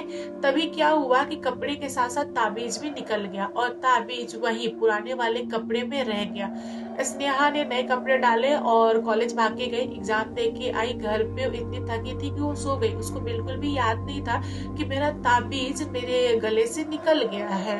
जब वो सोई तो उसको सपने में फिर से प्रेत आत्मा दिखाई दिया। इस बार प्रेत आत्मा एकदम से जबरदस्ती करने की कोशिश कर रहा था। वह बहुत ही गुस्से में है और बार बार चिल्ला चिल्ला के बोल रहा है कि तुम मुझसे कब तक भागोगी, कब तक, मैं तुम्हें नहीं छोड़ूंगा। मैंने तुम्हें थोड़ी सी छूट क्या दे दिया, तुमको छोड़ दिया कि तुम अपनी मर्जी से मेरे पास आओ, तो तुम मेरे सर पे चढ़ गई।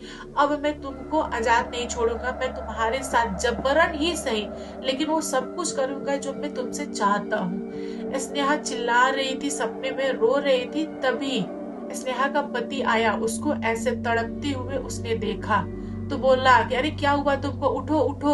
वो अपनी बीवी को उठाने की कोशिश करने लगा और स्नेहा आंख नहीं खोल रही थी डर के मारे। स्नेहा के साथ बहुत ही बुरा होने लगा सपने में। स्नेहा के पति ने झकझोर कर स्नेहा को उठाया। जब वह उठी तो अपने पति के गले लग के बहुत रोई और बोली कि देखो, आज तुम मुझे नहीं उठाते तो मेरे साथ बहुत बुरा घटना घट जाता। स्नेहा के पति ने पूछा कि क्या हुआ, बताओ तो सही, पूरी बात बताओ ना, क्या समस्या है। फिर उसने स्टार्टिंग से लेकर और उस रात जो घटना घटित हुई सब बता दिया उसने अपने पति को। तो उसके पति ने बोला कि पागल लड़की, तुझे ऐसा क्यों लगा कि मैं तुझ पे विश्वास नहीं करूंगा? मैं तुझसे प्यार करता हूँ। माना कि हम दोनों के बीच में लड़ाइयाँ हुई, इसका मतलब ये तो नहीं ना कि मैं तुझे छोड़ दूंगा। मैं तुझसे अभी भी प्यार करता हूँ, आगे भी करूंगा, और हम दोनों खुशी खुशी रहेंगे। चाहे कोई भी भूत प्रेत आत्मा कुछ भी हो, हमारा कुछ नहीं बिगाड़ सकता, क्योंकि हमारे साथ भगवान है। स्नेहा के पति ने ताबीज ढूंढा और अपनी बीवी को पहनाया, और उसने बोला कि देखो बाबू, तुम इस ताबीज को कभी भी मत उतारना, क्योंकि इससे यह तो प्रूफ होता है कि जो आत्मा है वो तुम्हारे पीछे है। उसको तुम्हारी स्मेल पसंद है, वो तुम्हारा पीछा नहीं छोड़ेगा। तुम जिस दिन ताबीज उतार दोगी, उस दिन तुम्हारे साथ वो गंदी हरकत कर लेगा। तो एक काम करो, तुम इसको पहने रखो, चाहे कुछ हो या ना हो, लेकिन ताबीज नहीं उतारना चाहिए। ताबीज के साथ साथ तुम गले में भगवान की मूर्तियां पहनो, और घर में फोटो रखो भगवान का। सोने से पहले हनुमान चालीसा सुनो, सुबह उठ के पूजा पाठ करो।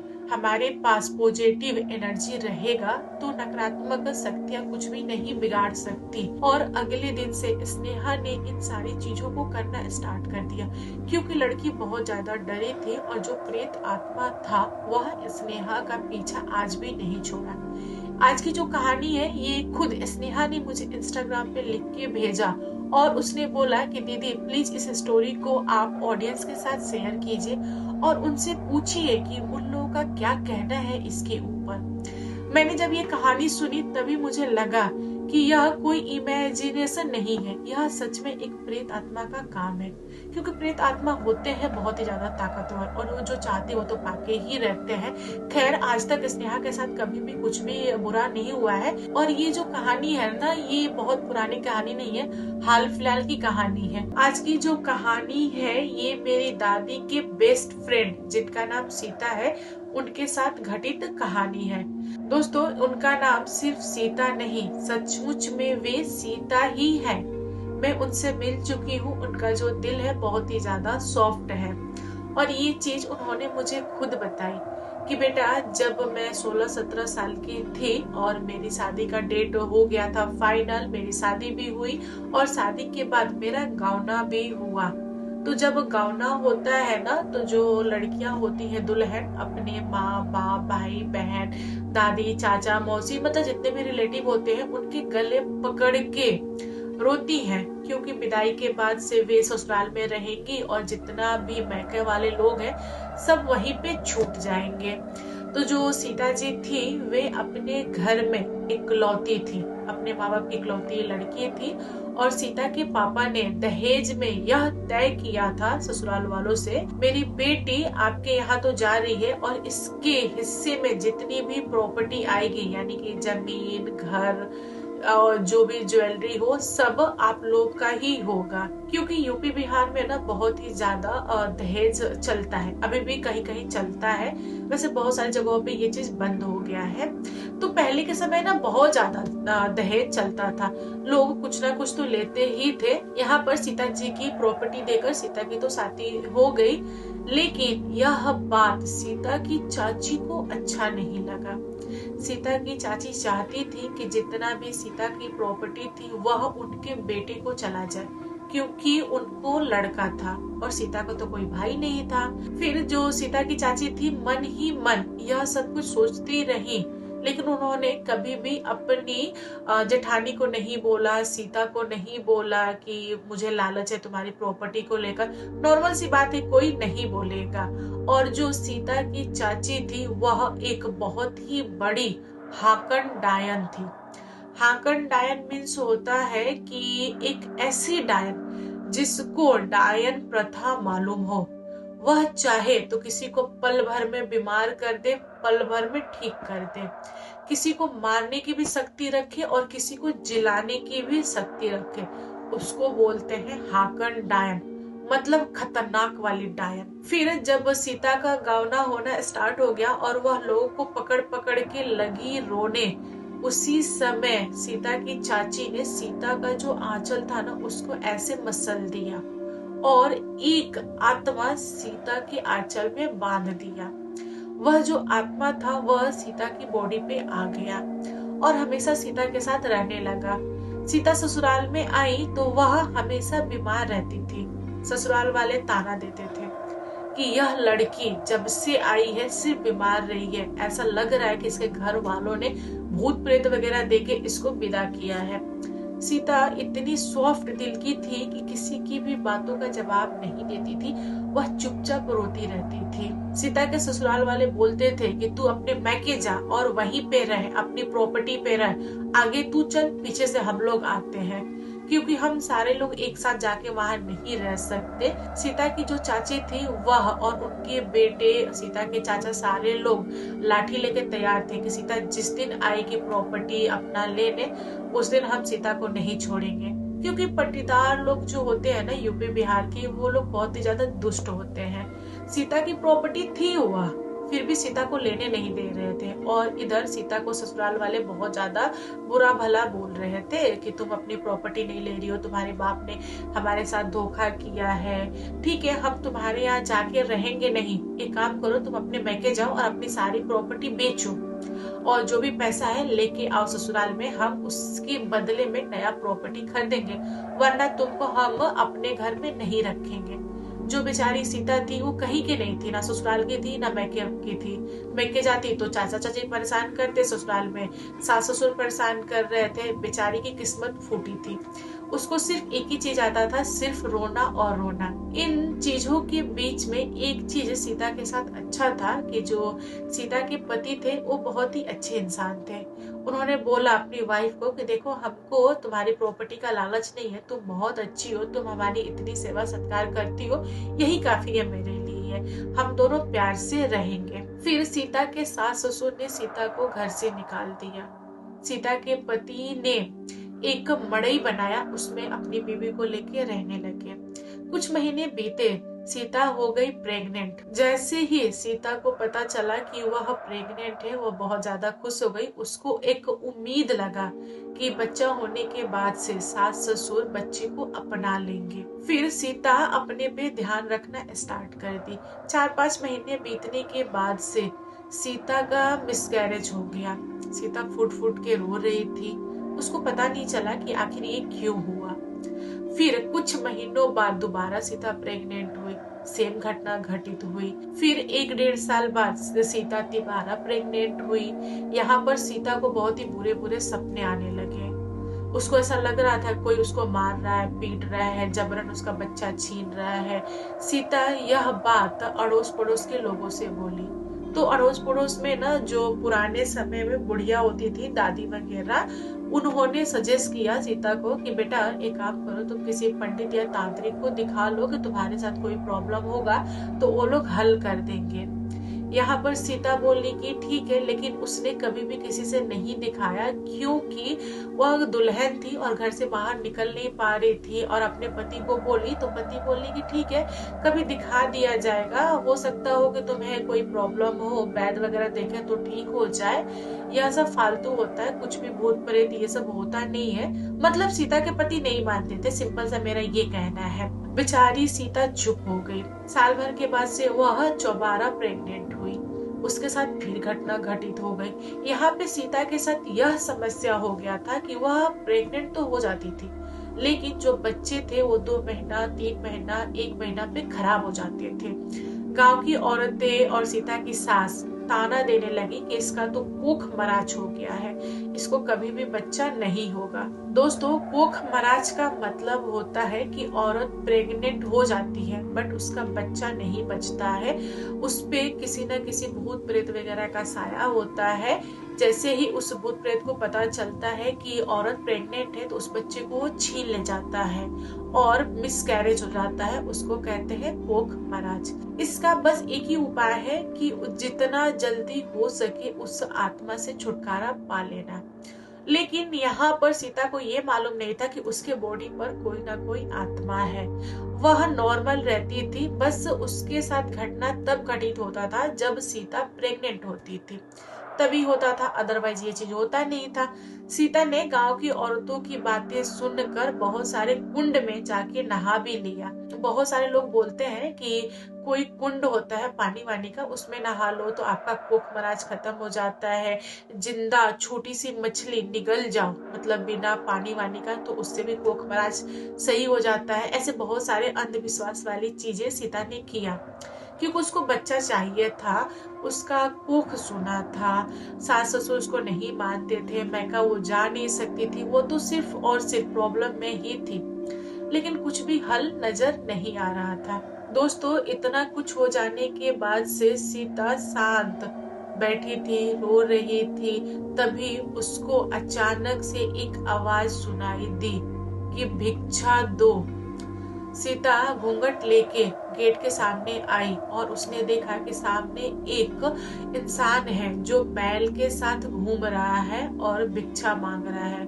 वह घूंघट के अंदर से ही बोली कि बाबा, मेरे पति नहीं है, आप थोड़ी देर बाद आइए, तब मैं आपको भिक्षा भिजवा दूंगी। मैं बाहर लेके नहीं आ सकती इस मड़ई के गेट से। तो जो साधु था उसने बोला कि एक काम करो बिटिया, तुम भिक्षा दे दो मुझे, ऐसे होता ना डलिया वगैरह में ले लो और गेट के सामने रख दो, मैं वहां से उठा लूंगा। तो सीता बोली कि जैसी आपकी मर्जी। गई, थोड़ा सा गेहूं डलिया में लेके आई और बोली कि बाबा, मेरे पास बस इतना ही है, आप इसको ग्रहण कीजिए। फिर उस साधु ने क्या किया कि डलिया का भिक्षा लेके अपने वो जो होता ना बर्तन, उसमें डाल लिया और उसके बाद बोला कि बेटी, मैं देख सकता हूँ कि तुम बहुत ज्यादा उदास हो, कहो तुमको प्रॉब्लम क्या है। सीता बोली कि नहीं बाबा, कुछ भी दिक्कत नहीं है, सब कुछ ठीक है। तो बोला कि नहीं बेटा, मैं देख पा रहा हूँ तुम बहुत ही उदास हो, तुम बताओ, तुम शर्माओ मत, जो भी तुम चाहोगी वो सब कुछ मिलेगा, मुझसे क्या छुपाना, मैं तुम्हारे पिता जैसा हूँ, बताओ बच्चा, तुमको क्या प्रॉब्लम है। फिर सीता फूट फूट के लगी रोने और घूंघट के अंदर से ही बोली कि बाबा, मेरे साथ ये घटना हुआ है और ऐसे ऐसे हो रहा है, मैं कहीं जा नहीं पा रही हूँ, कुछ लोग बोल रहे हैं कि मेरा कोख पराच हो गया है, कुछ लोग बोल रहे हैं कि इसके ऊपर भूत प्रेत का साया है, सास ससुर ने घर से निकाल दिया है, मैं क्या करूं, मेरे पास कोई भी चारा नहीं है, पति मुझ पे विश्वास नहीं करते हैं, प्यार तो वो मुझसे बहुत करते हैं लेकिन उनको विश्वास नहीं है भूत प्रेत वगैरह पे, मैं क्या करूं, मेरे पास कोई भी चारा नहीं है।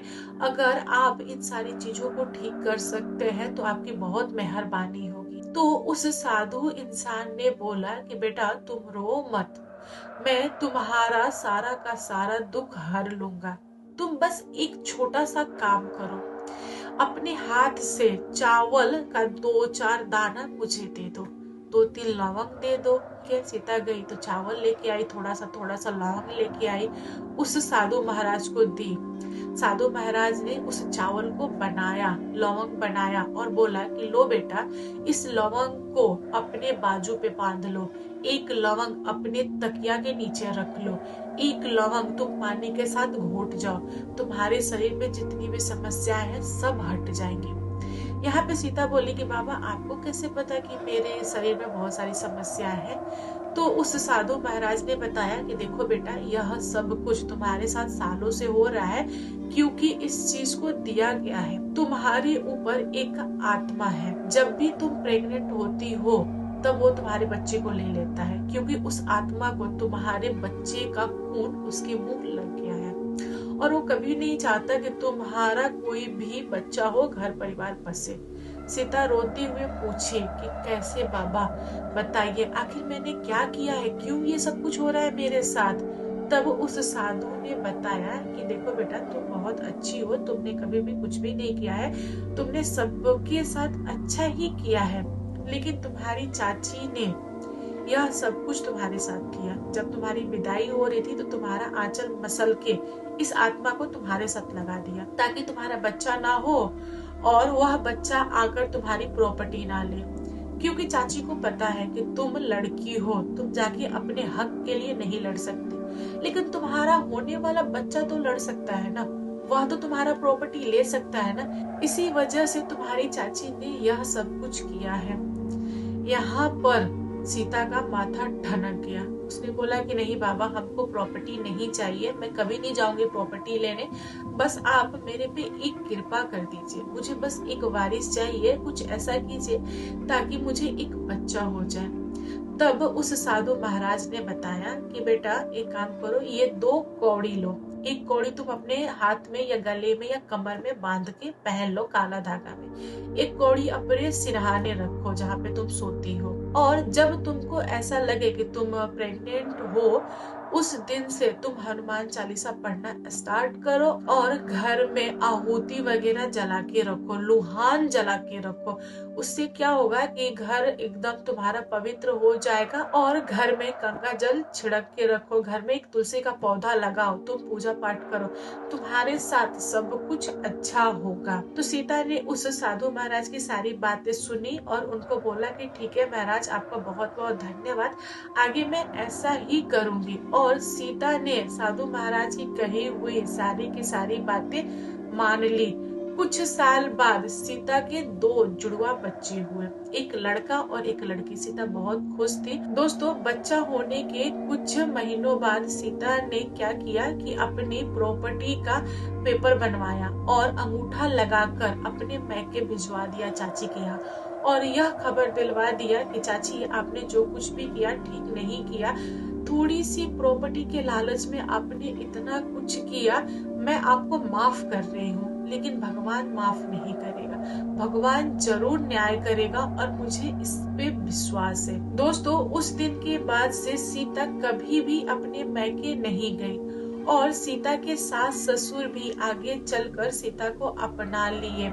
सीता जो कुछ भी चाहती थी अपने लाइफ में सब कुछ पाया। दादी के साथ इतनी बड़ी घटना घटित तो हो गई थी, और दादी से जब मैंने पूछा कि दादी एक बात बताइए, पहले के लोग कुछ और नहीं सीखते थे क्या, उनको डाइन भूत प्रेत वगैरह में क्यों इतना दिलचस्पी होता था, तो दादी हंसने लगी और बोली कि देखो बेटा, पहले के समय में क्या था ना कि औरतों के पास कुछ करने के लिए था नहीं, इसलिए वह आत्माएं, भूत प्रेत, जादू टोना ये सब करती थी। फिर मैंने दादी से पूछा कि दादी, कभी आपने भूत प्रेत वगैरह देखा है क्या अपनी आंखों से, तो दादी ने बताया कि नहीं बेटा, देखा तो नहीं है, बट मैंने महसूस किया है। ये सब कुछ जो मेरे साथ हुआ ना, यह सब कुछ मेरे बॉडी पे था, मुझे महसूस होता था, बहुत ज्यादा मेरी बॉडी को दर्द होता था, मेरे शरीर में खून नहीं रहता था, मैं बीमार रहती थी, मैंने उसको महसूस किया है, बट अपनी आंखों से देखा नहीं है।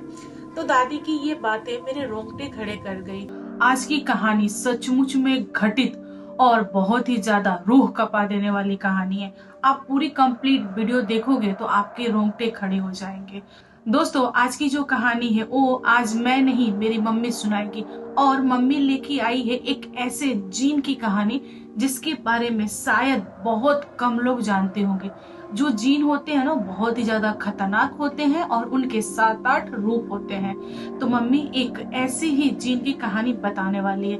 तो चलिए इस कहानी को स्टार्ट करते हैं। और हाँ दोस्तों, कहानी पसंद आए तो प्लीज वीडियो को लाइक एंड शेयर कीजिएगा।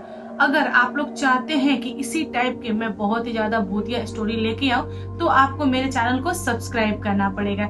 जिन लोगों ने सब्सक्राइब किया है उनको बहुत बहुत धन्यवाद, और जिन लोगों ने नहीं किया है प्लीज अभी सब्सक्राइब कीजिए, वरना आप लोग वीडियो में भूल जाओगे। तो मम्मी स्टार्ट करें कहानी। ये बहुत साल पहले वो चाची बता रहे थे। तुम्हारी चाची? हाँ, शिवान जिला के है। हाँ। वो बता रहे थे कि उनके गांव में 2 लड़की थे, 2-3 लड़के थे। हाँ। एक साथ में नहीं, लड़की सब कॉलेज पढ़ने जाती है। हाँ, हाँ, पहले तो बहुत कम लड़कियां जाती ना। हाँ। ये बहुत बड़ा गांव था, एक गांव से 4-5 लड़कियां जाती थी पढ़ने। हाँ, तो पढ़ने के लिए जाती, तो वो जाती, बीच में आधे रास्ता में, पहले कॉलेज बहुत दूरी था। हाँ। तो लड़की करीब 18-20 साल की बड़ी हो गई थी। तो ले जा रही थी, तो एक बहुत बड़ा ये थी का सिमर के गाछ था। सिमर का पेड़? हाँ, सिमर का पेड़ था। हाँ। झाड़। तो वो क्या हुआ कि वो सिमर जो उसमें से इतना बड़ा बड़ा पत्ता था ना, इतना मोटा मोटा, उसमें से रुई निकलता है। तो उसी पेड़ तर मोटा फाड़ी था, कोई नहीं दिखा, तो पेड़ के बाजू में लड़की जाकर टॉयलेट कर, हाँ, बैठ के टॉयलेट कर, उस पर जीन रहता। अरे अरे, उस पर जीन रहता। जीन तो देख लिया, बस जीन उसका पाछा लग गया। अब रोज लड़की जाती तो उसको और किसी को नहीं दिखाई देता, और उसको एक बहुत बड़ा आदमी एक पूरा लंबा मोटा तगड़ा एक आदमी दिखाई देता। मतलब एक मनुष्य के रूप हाँ, में आके मिलता लड़की हाँ, से। वो लड़की से। और सब लड़कियां ऐसी करती, उसको आवाज नहीं दिखती। हाँ, हाँ, उसको आवाज नहीं मिलता, उससे वो आंखें के सामने दिख गएगा। अब बोलता कि हमसे शादी करोगी। अरे रे, जिन पूछता उस हाँ, लड़की से कि तुम शादी करोगी। हाँ, तुम शादी करोगी। अरे रे, तो वो बोल रहे थे चुप चली जाती। तो वो आगे ऐसे जाती तो चुपचाप मुंह लटकाए जाती। वो बोलती कि यहाँ कोई देखा है, तो लड़की लोग बोलते कि नहीं, हमको तो कुछ नहीं बोला। तो बोला कि एक आदमी इधर दिखता है। तो नहीं, हमारा आगे पड़ा था, यही पेड़ के जरी तो पड़ा था, यही तो हमको आदमी देखा था। तो बोले कि क्या बोला? तो बोला कि हमसे शादी करोगी। ये जो लड़की अपने दोस्तों को बता रही है? हाँ, ये बता रही है। अच्छा। हाँ। वो जो बैठ के टॉयलेट की उसी के पाछा लग गया। हाँ, क्यों? गलती तो उसने किया था। हाँ, वो पेड़ ओढ़ के नीचे झाड़ू के पास में टॉयलेट नहीं करना चाहिए। वो कर ली। अब वो उसका पाछा जीन लग गया। हाँ, जिनको गुस्सा आया होगा, पीछा लग गया। हाँ, पीछा लग गया और उस पर मोहित हो गया, पीछा लग गया। अरे तो जीन तो आदमी के रूप में आ जाते हैं। मतलब जीन को उस लड़की पे प्यार हो गया। हाँ, उसको पाछा लग गया। तो उस समय में कोई प्यार का थोड़ी जानता था। चाची जैसे बताती कि पीछा करने लगा कि तुम मुझसे शादी करो, ऐसा करके। तो हमसे शादी करो। हाँ, तो लड़की ने क्या बोला? वो लड़की कुछ नहीं बोलती। ऐसे करते करते अब घर में नहीं, डर से नहीं बताती कि वो लोग घर वाले नहीं पढ़ने जाने देंगे, रोक देंगे। बदनामी हो गई। लड़की पढ़ने में अच्छी थी, वो सोच रहे थे कि चलो ये बोल रहा है क्या करेगा। ये तो बोलता है चले। उसी के कान में झंडे आवाज आता। तो रोज अपने सहेलियों से पूछती, 3 और उसका सहेली 4 लड़की थी। वो पूछ रहे थे कि तुमको कुछ सुनाई दिया? तो बोले कि नहीं। तो एक तो कोई हमको आंखें से दिखता है और बोलता है कि हमसे शादी करोगी। प्रतिदिन वही वो बोलता। अच्छा, वही बोलता। वो क्या करे कि रास्ता बदल के गए। बोले कि रास्ता बदल के, फिर भी बीच में मिल गया। मतलब लड़की ने अपना दिमाग लगाया कि चलो इस रूट को हम छोड़ देते हैं, ताकि वो ना पकड़े, दूसरा रास्ता पकड़ते हैं। फिर भी बोले, वो जो जिन था वो फिर रास्ते में मिल गया, दूसरे रास्ते में मिल गया। बोले हमसे शादी करोगे? तो लड़की बोली कि आज बेहतर ही कहाँ दिख रहा है, तू ऐसे बोल रही है। तो ना दिखा है। तो बोल के दिखाया। तो एक लड़की बोली कि तो क्या करने का? बोल देना कि जब दिखता नहीं ऐसे बोलता है, आवाज देता है तो हमको दिखता है, तो क्या करेगा? बोल देना कि हाँ करेंगे। तो लड़की की जा, तो अब वो लोग दोस्त के बात में बस वो बोले कि हाँ करेंगे। जिनको बोल दिया लड़की ने हाँ करेंगे। बस वही आदमी नहीं दिखा, उसको भर माथ में सिंदूर हो गया। अच्छा, पूरी मांग सिंदूर से भर गई। सिंदूर से भर गई। अरे रे। वो घर में आई तो वो अब देखी तो झाड़ने लगी। झाड़ी, वो लोग कपड़ा से पूछे फिर भी वैसे हो गया। मतलब वो जो सिंदूर था वो मिट्टी नहीं रहा था। वो लोग धो पोछ के कि अब तो घर वाले मारेंगे, अब बोलेंगे, ऐसे करेंगे। अब वो लड़की रोते हुए घर में आई। घर में जब उसका माँ देखी, बोले कह रही क्या है रे? तो पता न माँ, हमारे वो सिमर के पेड़ है, उसी तरह से हमको आज 5-6 रोज से हम कैसे बोल रहा था। हम बोले कि हाँ करेंगे। आज देखो ना, आज ये ठीक हो गया। मैंने बोल दिया शादी के लिए, तो सिंदूर लग गया। सिंदूर लग गया। उन लोग को मारे हो रहे कि तू हम लोग से क्यों नहीं बोले, क्यों तू हाँ बोल दी। अब ऐसे करते करते वो बोले कि अच्छा चलो क्या हुआ, अब तो तू घर में आ गई, पढ़ने नहीं जाना है। बस वो क्या कि उसका साफ ही एकदम साबुन से धो के साफ कर दी। फिर रात में सोई, सुबह उठी तो भर माथे सिंदूर। फिर वो अब वो लोग बहुत परेशान हो गए। कोई बोला था कि जाओ कहीं, वो घर में आता है तभी तो सिंदूर लगा देता है ना। जाओ, ये थी घोड़ा के नाल और क्या मांगे थे। तो वो क्या हुआ कि वो लोग अभी कोई बताया था, आया परिवार देखा था, तो उठा आंगन में 2-4 वही पंडित को पटक दिया। अरे, मतलब घर वालों ने एक पंडित को बुलाया और पंडित ने उपाय दिया कि जाओ घोड़े का नाल वगैरह लाओ, जिसका रिंग वगैरह बना के पहनाएंगे तो लड़की सही हो जाएगी। बस वो घोड़ा के नाल से, काला घोड़ा होता है ना, उसके नाल से वो लोग नहीं आते हैं। अच्छा, बस ऐसे बोले ना, बस वही पंडित के 2-3 पटकन वही दे दिया। मतलब जिन इतना ताकत हो पंडित को पटक दिया। वही पटक दिया। वो कोई देख नहीं, अपने से पंडित उठे बुला रहे। तब पंडित तो भाग गया। तो वो एक आदमी चुप्पे अब वो गए थे लाने के लिए। अब उस दिन नहीं गए, दूसरा दिन बीच में उठा पटका वही आने। ऐसे आंधी आ गया। आंधी उठा वही पटक। मतलब जिनको ऐसे ही भनक लग जाती थी, ऐसे समझ आ जाता था कि घर वाले ना मुझे मेरी बीवी से दूर करा रहे हैं। तो इसलिए जो लोग भी प्लानिंग करता था इन दोनों को दूर करने का, उसको जिन पटकता था, है ना, उठा पटक देता, उसको हवाई कर देता, टूट जाता। इसलिए वो लोग नहीं गए। उसके घर में पता ना कहाँ से सोना, पटुला के सोना, चांदी ये थी ला दिया पूरा, मतलब घर धन से भर गया। बक्सा के बक्सा वो कपड़ा लाया। हाँ, तो उसकी बीबी रहती थी वहाँ पे, तो लाएगा ही ना, नॉर्मल सी बात है। सब लोग ये थी करता। अरे उतने तक नहीं हुआ, वो ये थी हो गया, उसको एक लड़का हो गया। ओ, जीन का बच्चा हो गया? जीन का बच्चा हो गया।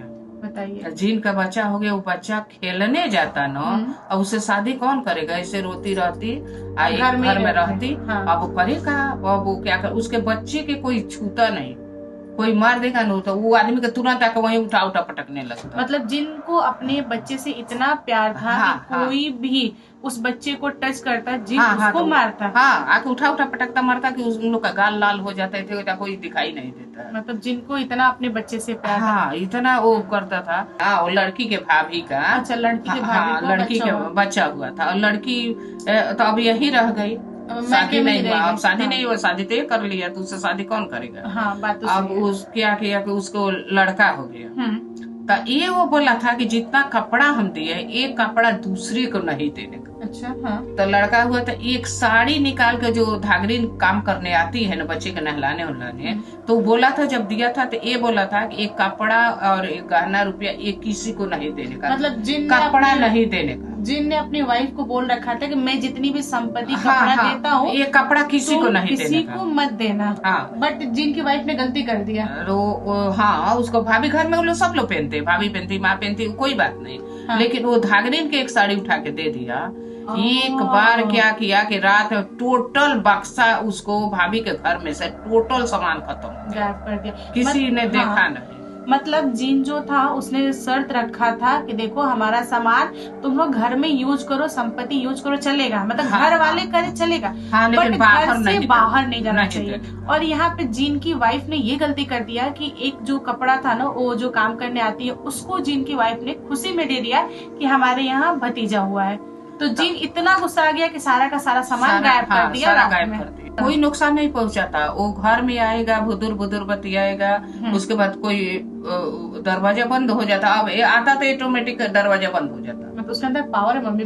उसके बाद ये नहीं होता, कोई अंदर नहीं जाता, उसके बाद रहता चला जाता। इसे तो बहुत परेशान। अब तो घर का मन ये होना चालू हो गया ना, तो इतना बर्बाद कर दिया ना कि सोना चांदी रुपया पैसा सारा घर के ये खत्म कर दिया। मतलब उसके भाभी के घर में, भाभी के घर में उसको वो गंदा लाला के बिकता था, गंदा कपड़ा ला के फेंकता था। इतना वो ये कर दिया, तंग कर दिया उन लोग। मतलब जिन इतना गुस्सा आ गया, घर में गंदगी फेंकना स्टार्ट कर दिए। फिर भी कैसे कैसे करके तांत्रिक फांत्रिक बुलाए और उसको घर के चारों तरफ से उसको बांधा गया। मम्मी, जिन को मतलब तांत्रिक ने बांध दिया, मतलब घर को बांध दिया, जिन को बांधना तो इम्पॉसिबल है। उसके बाद क्या हुआ उन लड़की का और उस जिन के बच्चे का क्या हुआ? तो बच्चा तो गायब हो गया। वो कैसे गायब होगा? तो जिन का बच्चा था ना, जिन का बच्चा तो बच्चा अपना ले लिया होगा, बच्चा लेके चला गया। बच्चा लेके चला गया। और लड़की का क्या हुआ? लड़की को पहना दिए नो, लड़के लोग को नहीं पहनाई, लड़का को नहीं पहनाई। बता रही थी कि वो लोग गया लड़के लोग, लेकिन लड़की को वो जो बना करके गला में पहना ताबीज जो बीज पहना दिया, तो एथी हो गया, चला गया। मतलब जिन जो था वो लड़का लेके चला गया। लड़का को पत्ते नहीं चला कि लड़का कहाँ चल गया, क्या हो गया, हवा जैसे उसको निकाल उड़ा ले गया, पत्ते नहीं चला। तो तुम ये कहना चाह रहे हो जो जिन था वो उसकी अपनी वाइफ की गलतियों का उसने सजा दिया, सब कुछ गायब कर दिया, घर में गंदगी फेंका, बाद में अपने बच्ची को लेके चला गया, क्योंकि जिन को बहुत प्यार मोहब्बत था अपने बेटे से, सो लेके चला गया। लड़की घर में रह गई, उसको ताबीज वगैरह पहना के घर में रखा गया। तो क्या बाद में शादी हुई? लड़की को शादी बाद में कर दिया। वो पत्ते नहीं चला कहाँ से कहाँ चला गया ना। फिर वो पेड़ उड़ कटा गया, वहाँ सब एथी हो गया, उसको पता नहीं चला कि लास्ट में वो क्या हो गया। लेकिन उनको घर बर्बाद कर दिया। घर तो घर में ईटा पत्थर डाल देता, गंदा उंदा से सारा घर, कूड़ा कचरा उसके घर भर जाता, रात में सब भर डाल देता। सुबह जब ज्यादा करने लगा ना, तो लोगों ने बहुत मेहनत से उसको बनवा के कैसे कैसे करके, और लोग के घर में सब लोग पहने थे, सब लोग ठीक किया। तभी उसके बाद उसके घर ही खत्म हो गया, नवलाद हो गया। वो जमीन अभी पड़ा है, वो जमीन पर कोई नहीं जाता है, ना घर बनता है, ना घर बनता है, ना वो जमीन से भी लोग का डर हो गया। डर हो गया। उसका पूरे परिवार खत्म हो गया। एक जीन ने ऐसे किया कि एक भरा पूरा घर के बर्बाद कर दिया। एंड दोस्तों जीन के अंदर बहुत ही ज्यादा ताकत होती है और सारे लोग बचते हैं क्योंकि जीन के ना बहुत सारे रूप होते हैं, उनमें से कुछ अच्छे होते हैं, कुछ बुरे होते हैं। लोग नहीं चाहते, नाम नहीं लेना चाहिए, नाम भी नहीं लेना चाहिए। लोग नहीं चाहते कि उनसे ना कभी ऐसे पाला पड़े, ना पड़े तो ही बेहतर है, क्योंकि अगर जिन खुश है तो बहुत बनाएगा, अनखुश है तो सब कुछ बिगाड़ देगा, लेके सारा धन संपत्ति लेके सारा पर वो लेके चला जाता है ना। वो कहता कि कचरा से घर भर देता है ना। तो ऐसे जिन होते हैं ना। भगवान के नाम लेना चाहिए, इन लोग का नाम नहीं लेना चाहिए बाहर जाने से। कहीं पेड़ झाड़ उड़ दिखे तो वहाँ टॉयलेट नहीं करना चाहिए। एंड ऐसे जिनको इनवाइट भी नहीं करना चाहिए। नॉर्मली भी अगर आप इनवाइट करोगे तो लोग आ जाते हैं, तो इनसे ना बच के रहना चाहिए। आज की जो भूतिया कहानी है यह बहुत ही ज्यादा खतरनाक कहानी है और आज मैं आप लोग के साथ शेयर करने वाली हूँ शिवराजपुर नाम के एक छोटे से गांव की सच्ची घटित कहानी। मेरी जो हॉरर स्टोरी होती है यह ज्यादातर गांव की होती है, क्योंकि सचमुच में गांव में बहुत ज्यादा भूत प्रेत वगैरह दिखाई देते हैं और जो भी गांव की स्टोरी होती है ना वह किसी न किसी के साथ घटित होती है। आज की जो भूतिया कहानी है इसको मैंने बचपन में ही सुना था, क्योंकि शिवराजपुर करके जो गांव है ना वह मेरे मैके के गांव के जस्ट सटे हुए गांव में है और वहां पर एक छोटा सा नहर है। उस नहर के अंदर बहुत सारे बुढ़वा भूत, यानी कि पानी वाला भूत, जिसको लोग जल पिशाचनी भी कहते हैं, उसके अंदर बहुत सारे बुढ़वा पाए जाते हैं, वो भी अलग अलग तरह के। और वे सारे बुढ़वा गांव के हर एक इंसान को जानते हैं। घर के अंदर क्या क्या होता है वह सब कुछ उन सारे भूतों को पता होता है। तो मैं जिस नहर की चर्चा कर रही हूँ उस नहर में एक टाइम पे बाढ़ आ गया था, यानी कि बहुत ज्यादा पानी हो गया था और वह पानी खेतों के अंदर चला गया था। बहुत सारे लोगों का जो अनाज था ना वह उसमें डूब गया था और कुछ समय बाद धीरे धीरे पानी कम हुआ और जो सीजन था वह खेती का सीजन था, यानी कि धान रोपाई का सीजन था। और धान रोपाई के टाइम पे क्या होता है कि थोड़ा मोड़ा पानी चाहिए रहता है धान को डुबोने के लिए, यानी पानी में ही धान को बोया जाता है। तो गांव के बहुत सारे लोग अपने अपने खेत में धान वगैरह लगा रहे थे। शिवराजपुर के ही एक गरीब फैमिली है जिसका छोटा सा खेत है, वो भी बगीचा के पास चौरा में। चौरा उसको बोलते हैं जहाँ पे सिर्फ खेत हो, मतलब दूर दूर तक कोई घर वगैरह ना हो, थोड़ा सा जो खेत हो ना वह खलाड़ में हो, यानी कि नीचे की तरफ हो, जहाँ पे पानी बहुत ज्यादा लग जाए, अगर पानी हटे भी तो थोड़ा सा टाइम लेके हटे, उस टाइप की जगह पे एक गरीब फैमिली की खेत है। और उस गरीब फैमिली में मात्र 3 मेंबर है, मधु की माँ और उसका छोटा भाई जिसका नाम है सुमित। सुमित बहुत ही ज्यादा छोटा है और मधु के पापा है नहीं, इसीलिए मधु को और मधु की माँ को दोनों को लोगों के यहाँ भी काम करना पड़ता है और अपने घर का भी काम करना पड़ता है। तो माँ और बेटी दोनों लोगों ने सोचा था कि जो हमारा छोटा सा खेत है चौरा में उसको इस साल हम लोग बो देंगे, यानी कि रोपाई कर देंगे, ताकि धान वगैरह निकलेगा तो हम उसका चावल बना के खाएंगे, कुछ समय के लिए हमारा खर्च वगैरह चलेगा। यहाँ पर माँ और बेटी दोनों लोग अपने यहाँ भी और लोगों के यहाँ भी काम करना स्टार्ट कर दिए। मधु की जो माँ थी वह काम करते करते थक गई थी और उनको फीवर वगैरह आ गया था, तो उन्होंने मधु को बोला कि देखो बेटा, आज मुझसे काम नहीं हो पाएगा, मेरा जो मन है वह ठीक नहीं है, अगर तुम चाहो तो अकेले जाके काम कर सकती हो, अगर तुम्हारा भी मन ना हो तो आज आराम कर लो, कल हम दोनों मिलके अपने खेत की रोपाई करेंगे। तो यहाँ पे मधु ने अपनी माँ को बोला कि नहीं माँ, मैं अकेले चली जाती हूँ, जितना हो पड़ेगा उतना मैं कर देती हूँ, वरना जो हमारा धान होगा ना वह लोगों से पीछे बोया जाएगा, तो पीछे काटा जाएगा, तो हम लोगों को थोड़ा सा प्रॉब्लम होगा, तो क्यों ना साथ में बोए लोगों के साथ में और लोगों के साथ में कटाई वगैरह करेंगे। यह सोच के मधु अपनी माँ को समझाती है और बोलती है कि माँ एक काम करो, तुम घर पे रहो, जब तुमको ठीक लगेगा खाना बना देना और बाबू से यानी कि छोटे भाई से खाना भेज देना खेत में, मैं वहीं पे रहूंगी और वहीं पे खा लूंगी, और जो लंच बॉक्स है उसको मैं घर पे भिजवा दूंगी। आज पूरा दिन मैं खेत में काम करूंगी और पूरा काम कंप्लीट करके इवनिंग में ही मैं घर लौटूंगी। यहाँ पर मधु की माँ ने मधु को बहुत बार मना किया कि बेटा तू अकेले खेत में मत जा, तू थक जाएगी, इतना काम तू अकेले नहीं कर पाएगी। लेकिन मधु अपनी माँ की बात नहीं मानती है। वह बहुत ज्यादा मेहनती है और वह माँ को समझा के खेत चली जाती है। वो भी सुबह के टाइम पे घर से नाश्ता करके जाती है और वह खेत में काम करती है। मधु के साथ साथ मतलब अगल बगल के खेत में भी लोग काम कर रहे थे। सब कुछ सही चल रहा था। दोपहर का समय था और जितने भी मधु के साथ खेतों में लोग काम कर रहे थे अगल बगल में, वे सारे लोग अपने अपने घर चले गए थे खाना खाने के लिए। मधु अकेली थी खेत में और वह सोच रही थी कि भाई अब आएगा खाना लेके, अब आएगा। लेकिन मधु का जो भाई था वह थोड़ा सा टाइम लगा रहा था, क्योंकि मधु की माँ की तबीयत खराब थी तो उन्होंने खाना वगैरह भी थोड़ा आराम से बनाया था और खाना लेट भेजा था। दोस्तों, मधु धान की रोपाई किए जा रही थी और जो धान की रोपाई होती है ना वह थोड़े से पानी में होती है। तो मधु क्या कर रही थी कि धान ले रही थी और पानी में डुबो डुबो के यानी मिट्टी में धंसा रही थी।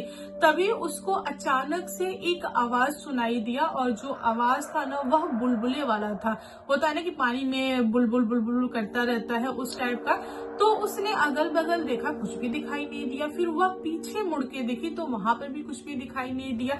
वह कुछ समय के लिए खड़ी होके चारों तरफ देखी, लेकिन उसको दूर दूर तक कुछ भी दिखाई नहीं दिया। फिर उसने इस चीज को इग्नोर मारा। उसके बाद फिर से धान की रोपाई स्टार्ट कर दी।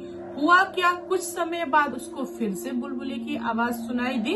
यहाँ पे मधु किधर भी मुड़ नहीं रही है, वह चुपचाप काम कर रही है और ध्यान लगाने की कोशिश कर रही है कि जो आवाज है वह आवाज किधर से आ रहा है।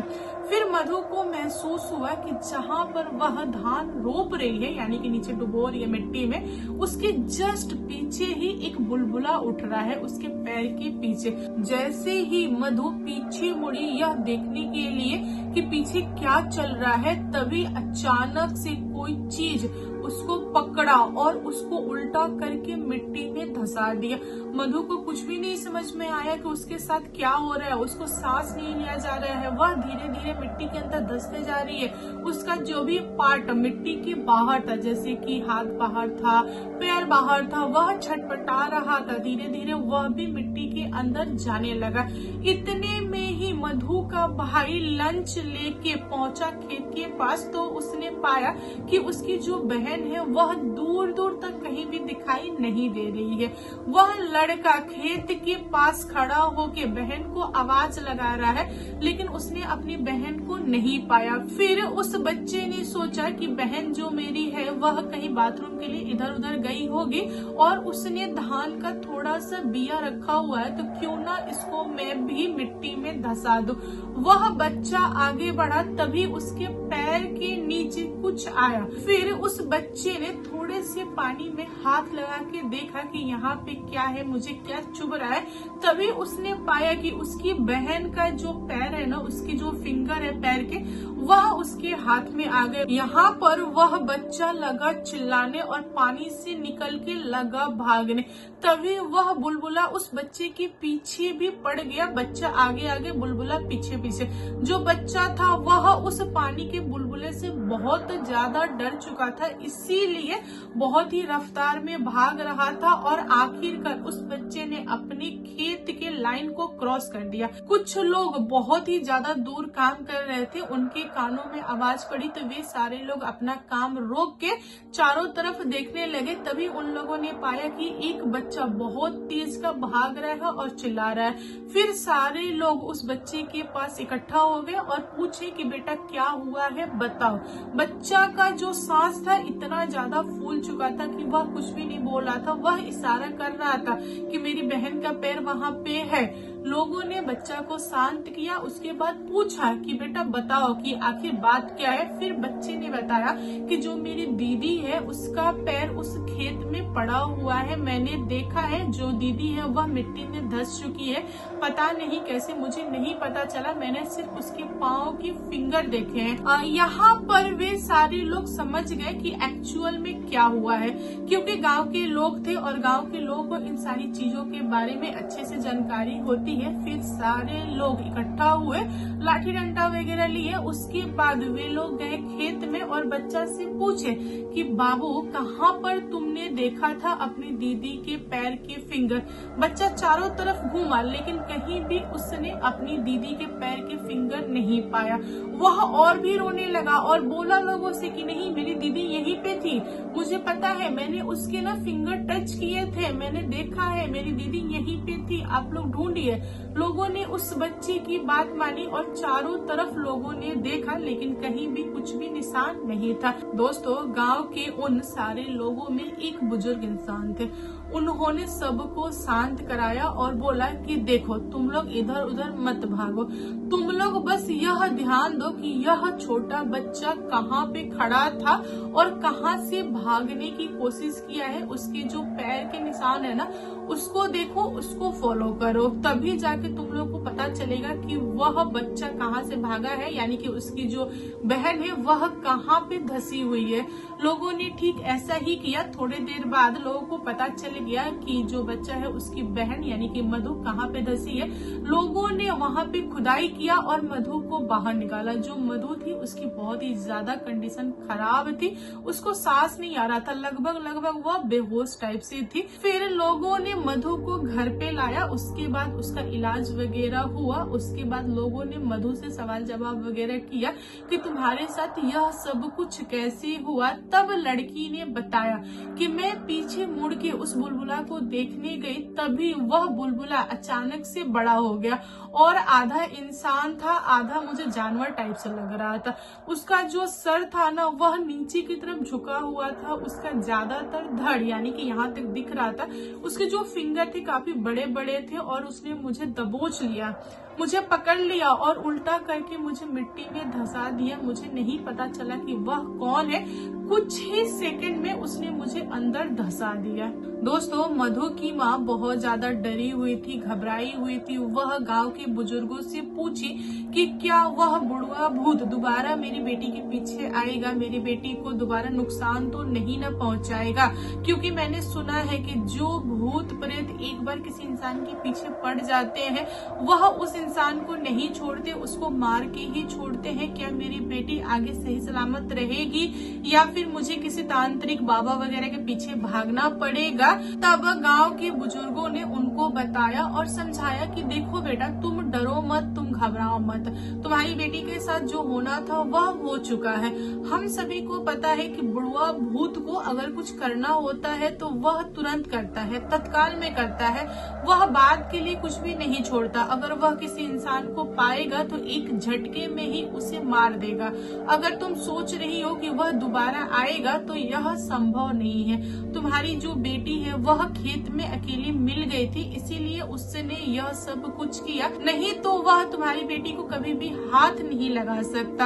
हम पूरे गांव वाले जानते हैं कि जो हमारा नहर है वहाँ पे बहुत सारे पानी वाले भूत होते हैं और वह भूत इवनिंग में नहर के ऊपर जो पुल बना है उस पे रहते हैं, अगल बगल घूमते हैं और लोगों के नाम से उनको बुलाते हैं। और उन भूत को पता है कि किसके घर पे कितने लोग हैं, वह सबका नाम जानता है, सबको बुलाता है, क्योंकि वह चाहता है कि लोगों को डुबो के मारे और अपने जैसा साथी बना ले। बुढ़वा भूत का बस एक ही पहचान होता है कि वह नाक से बोलता है।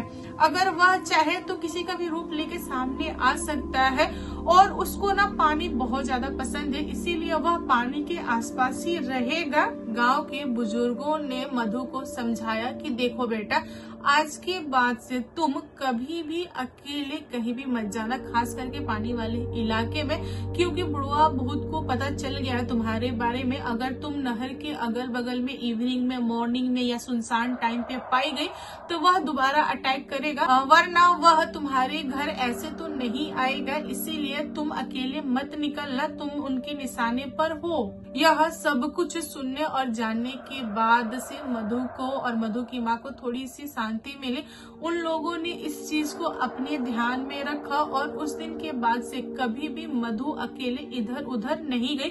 खास करके पानी वाले इलाके के पास तो बिल्कुल भी नहीं। मधु को ना पानी से धीरे धीरे डर लगने लगा था, क्योंकि उसके साथ बहुत बड़ा हादसा हुआ, लेकिन टाइम रहते सारी चीजें सही हो गई, इसीलिए मधु बच गई। तो दोस्तों आप लोग बताओ आज की कहानी कैसी लगी। कहानी पसंद आए तो प्लीज लाइक एंड शेयर कीजिएगा, और मेरे चैनल पे न्यू आए हो तो चैनल को सब्सक्राइब करना। Thank you, bye bye.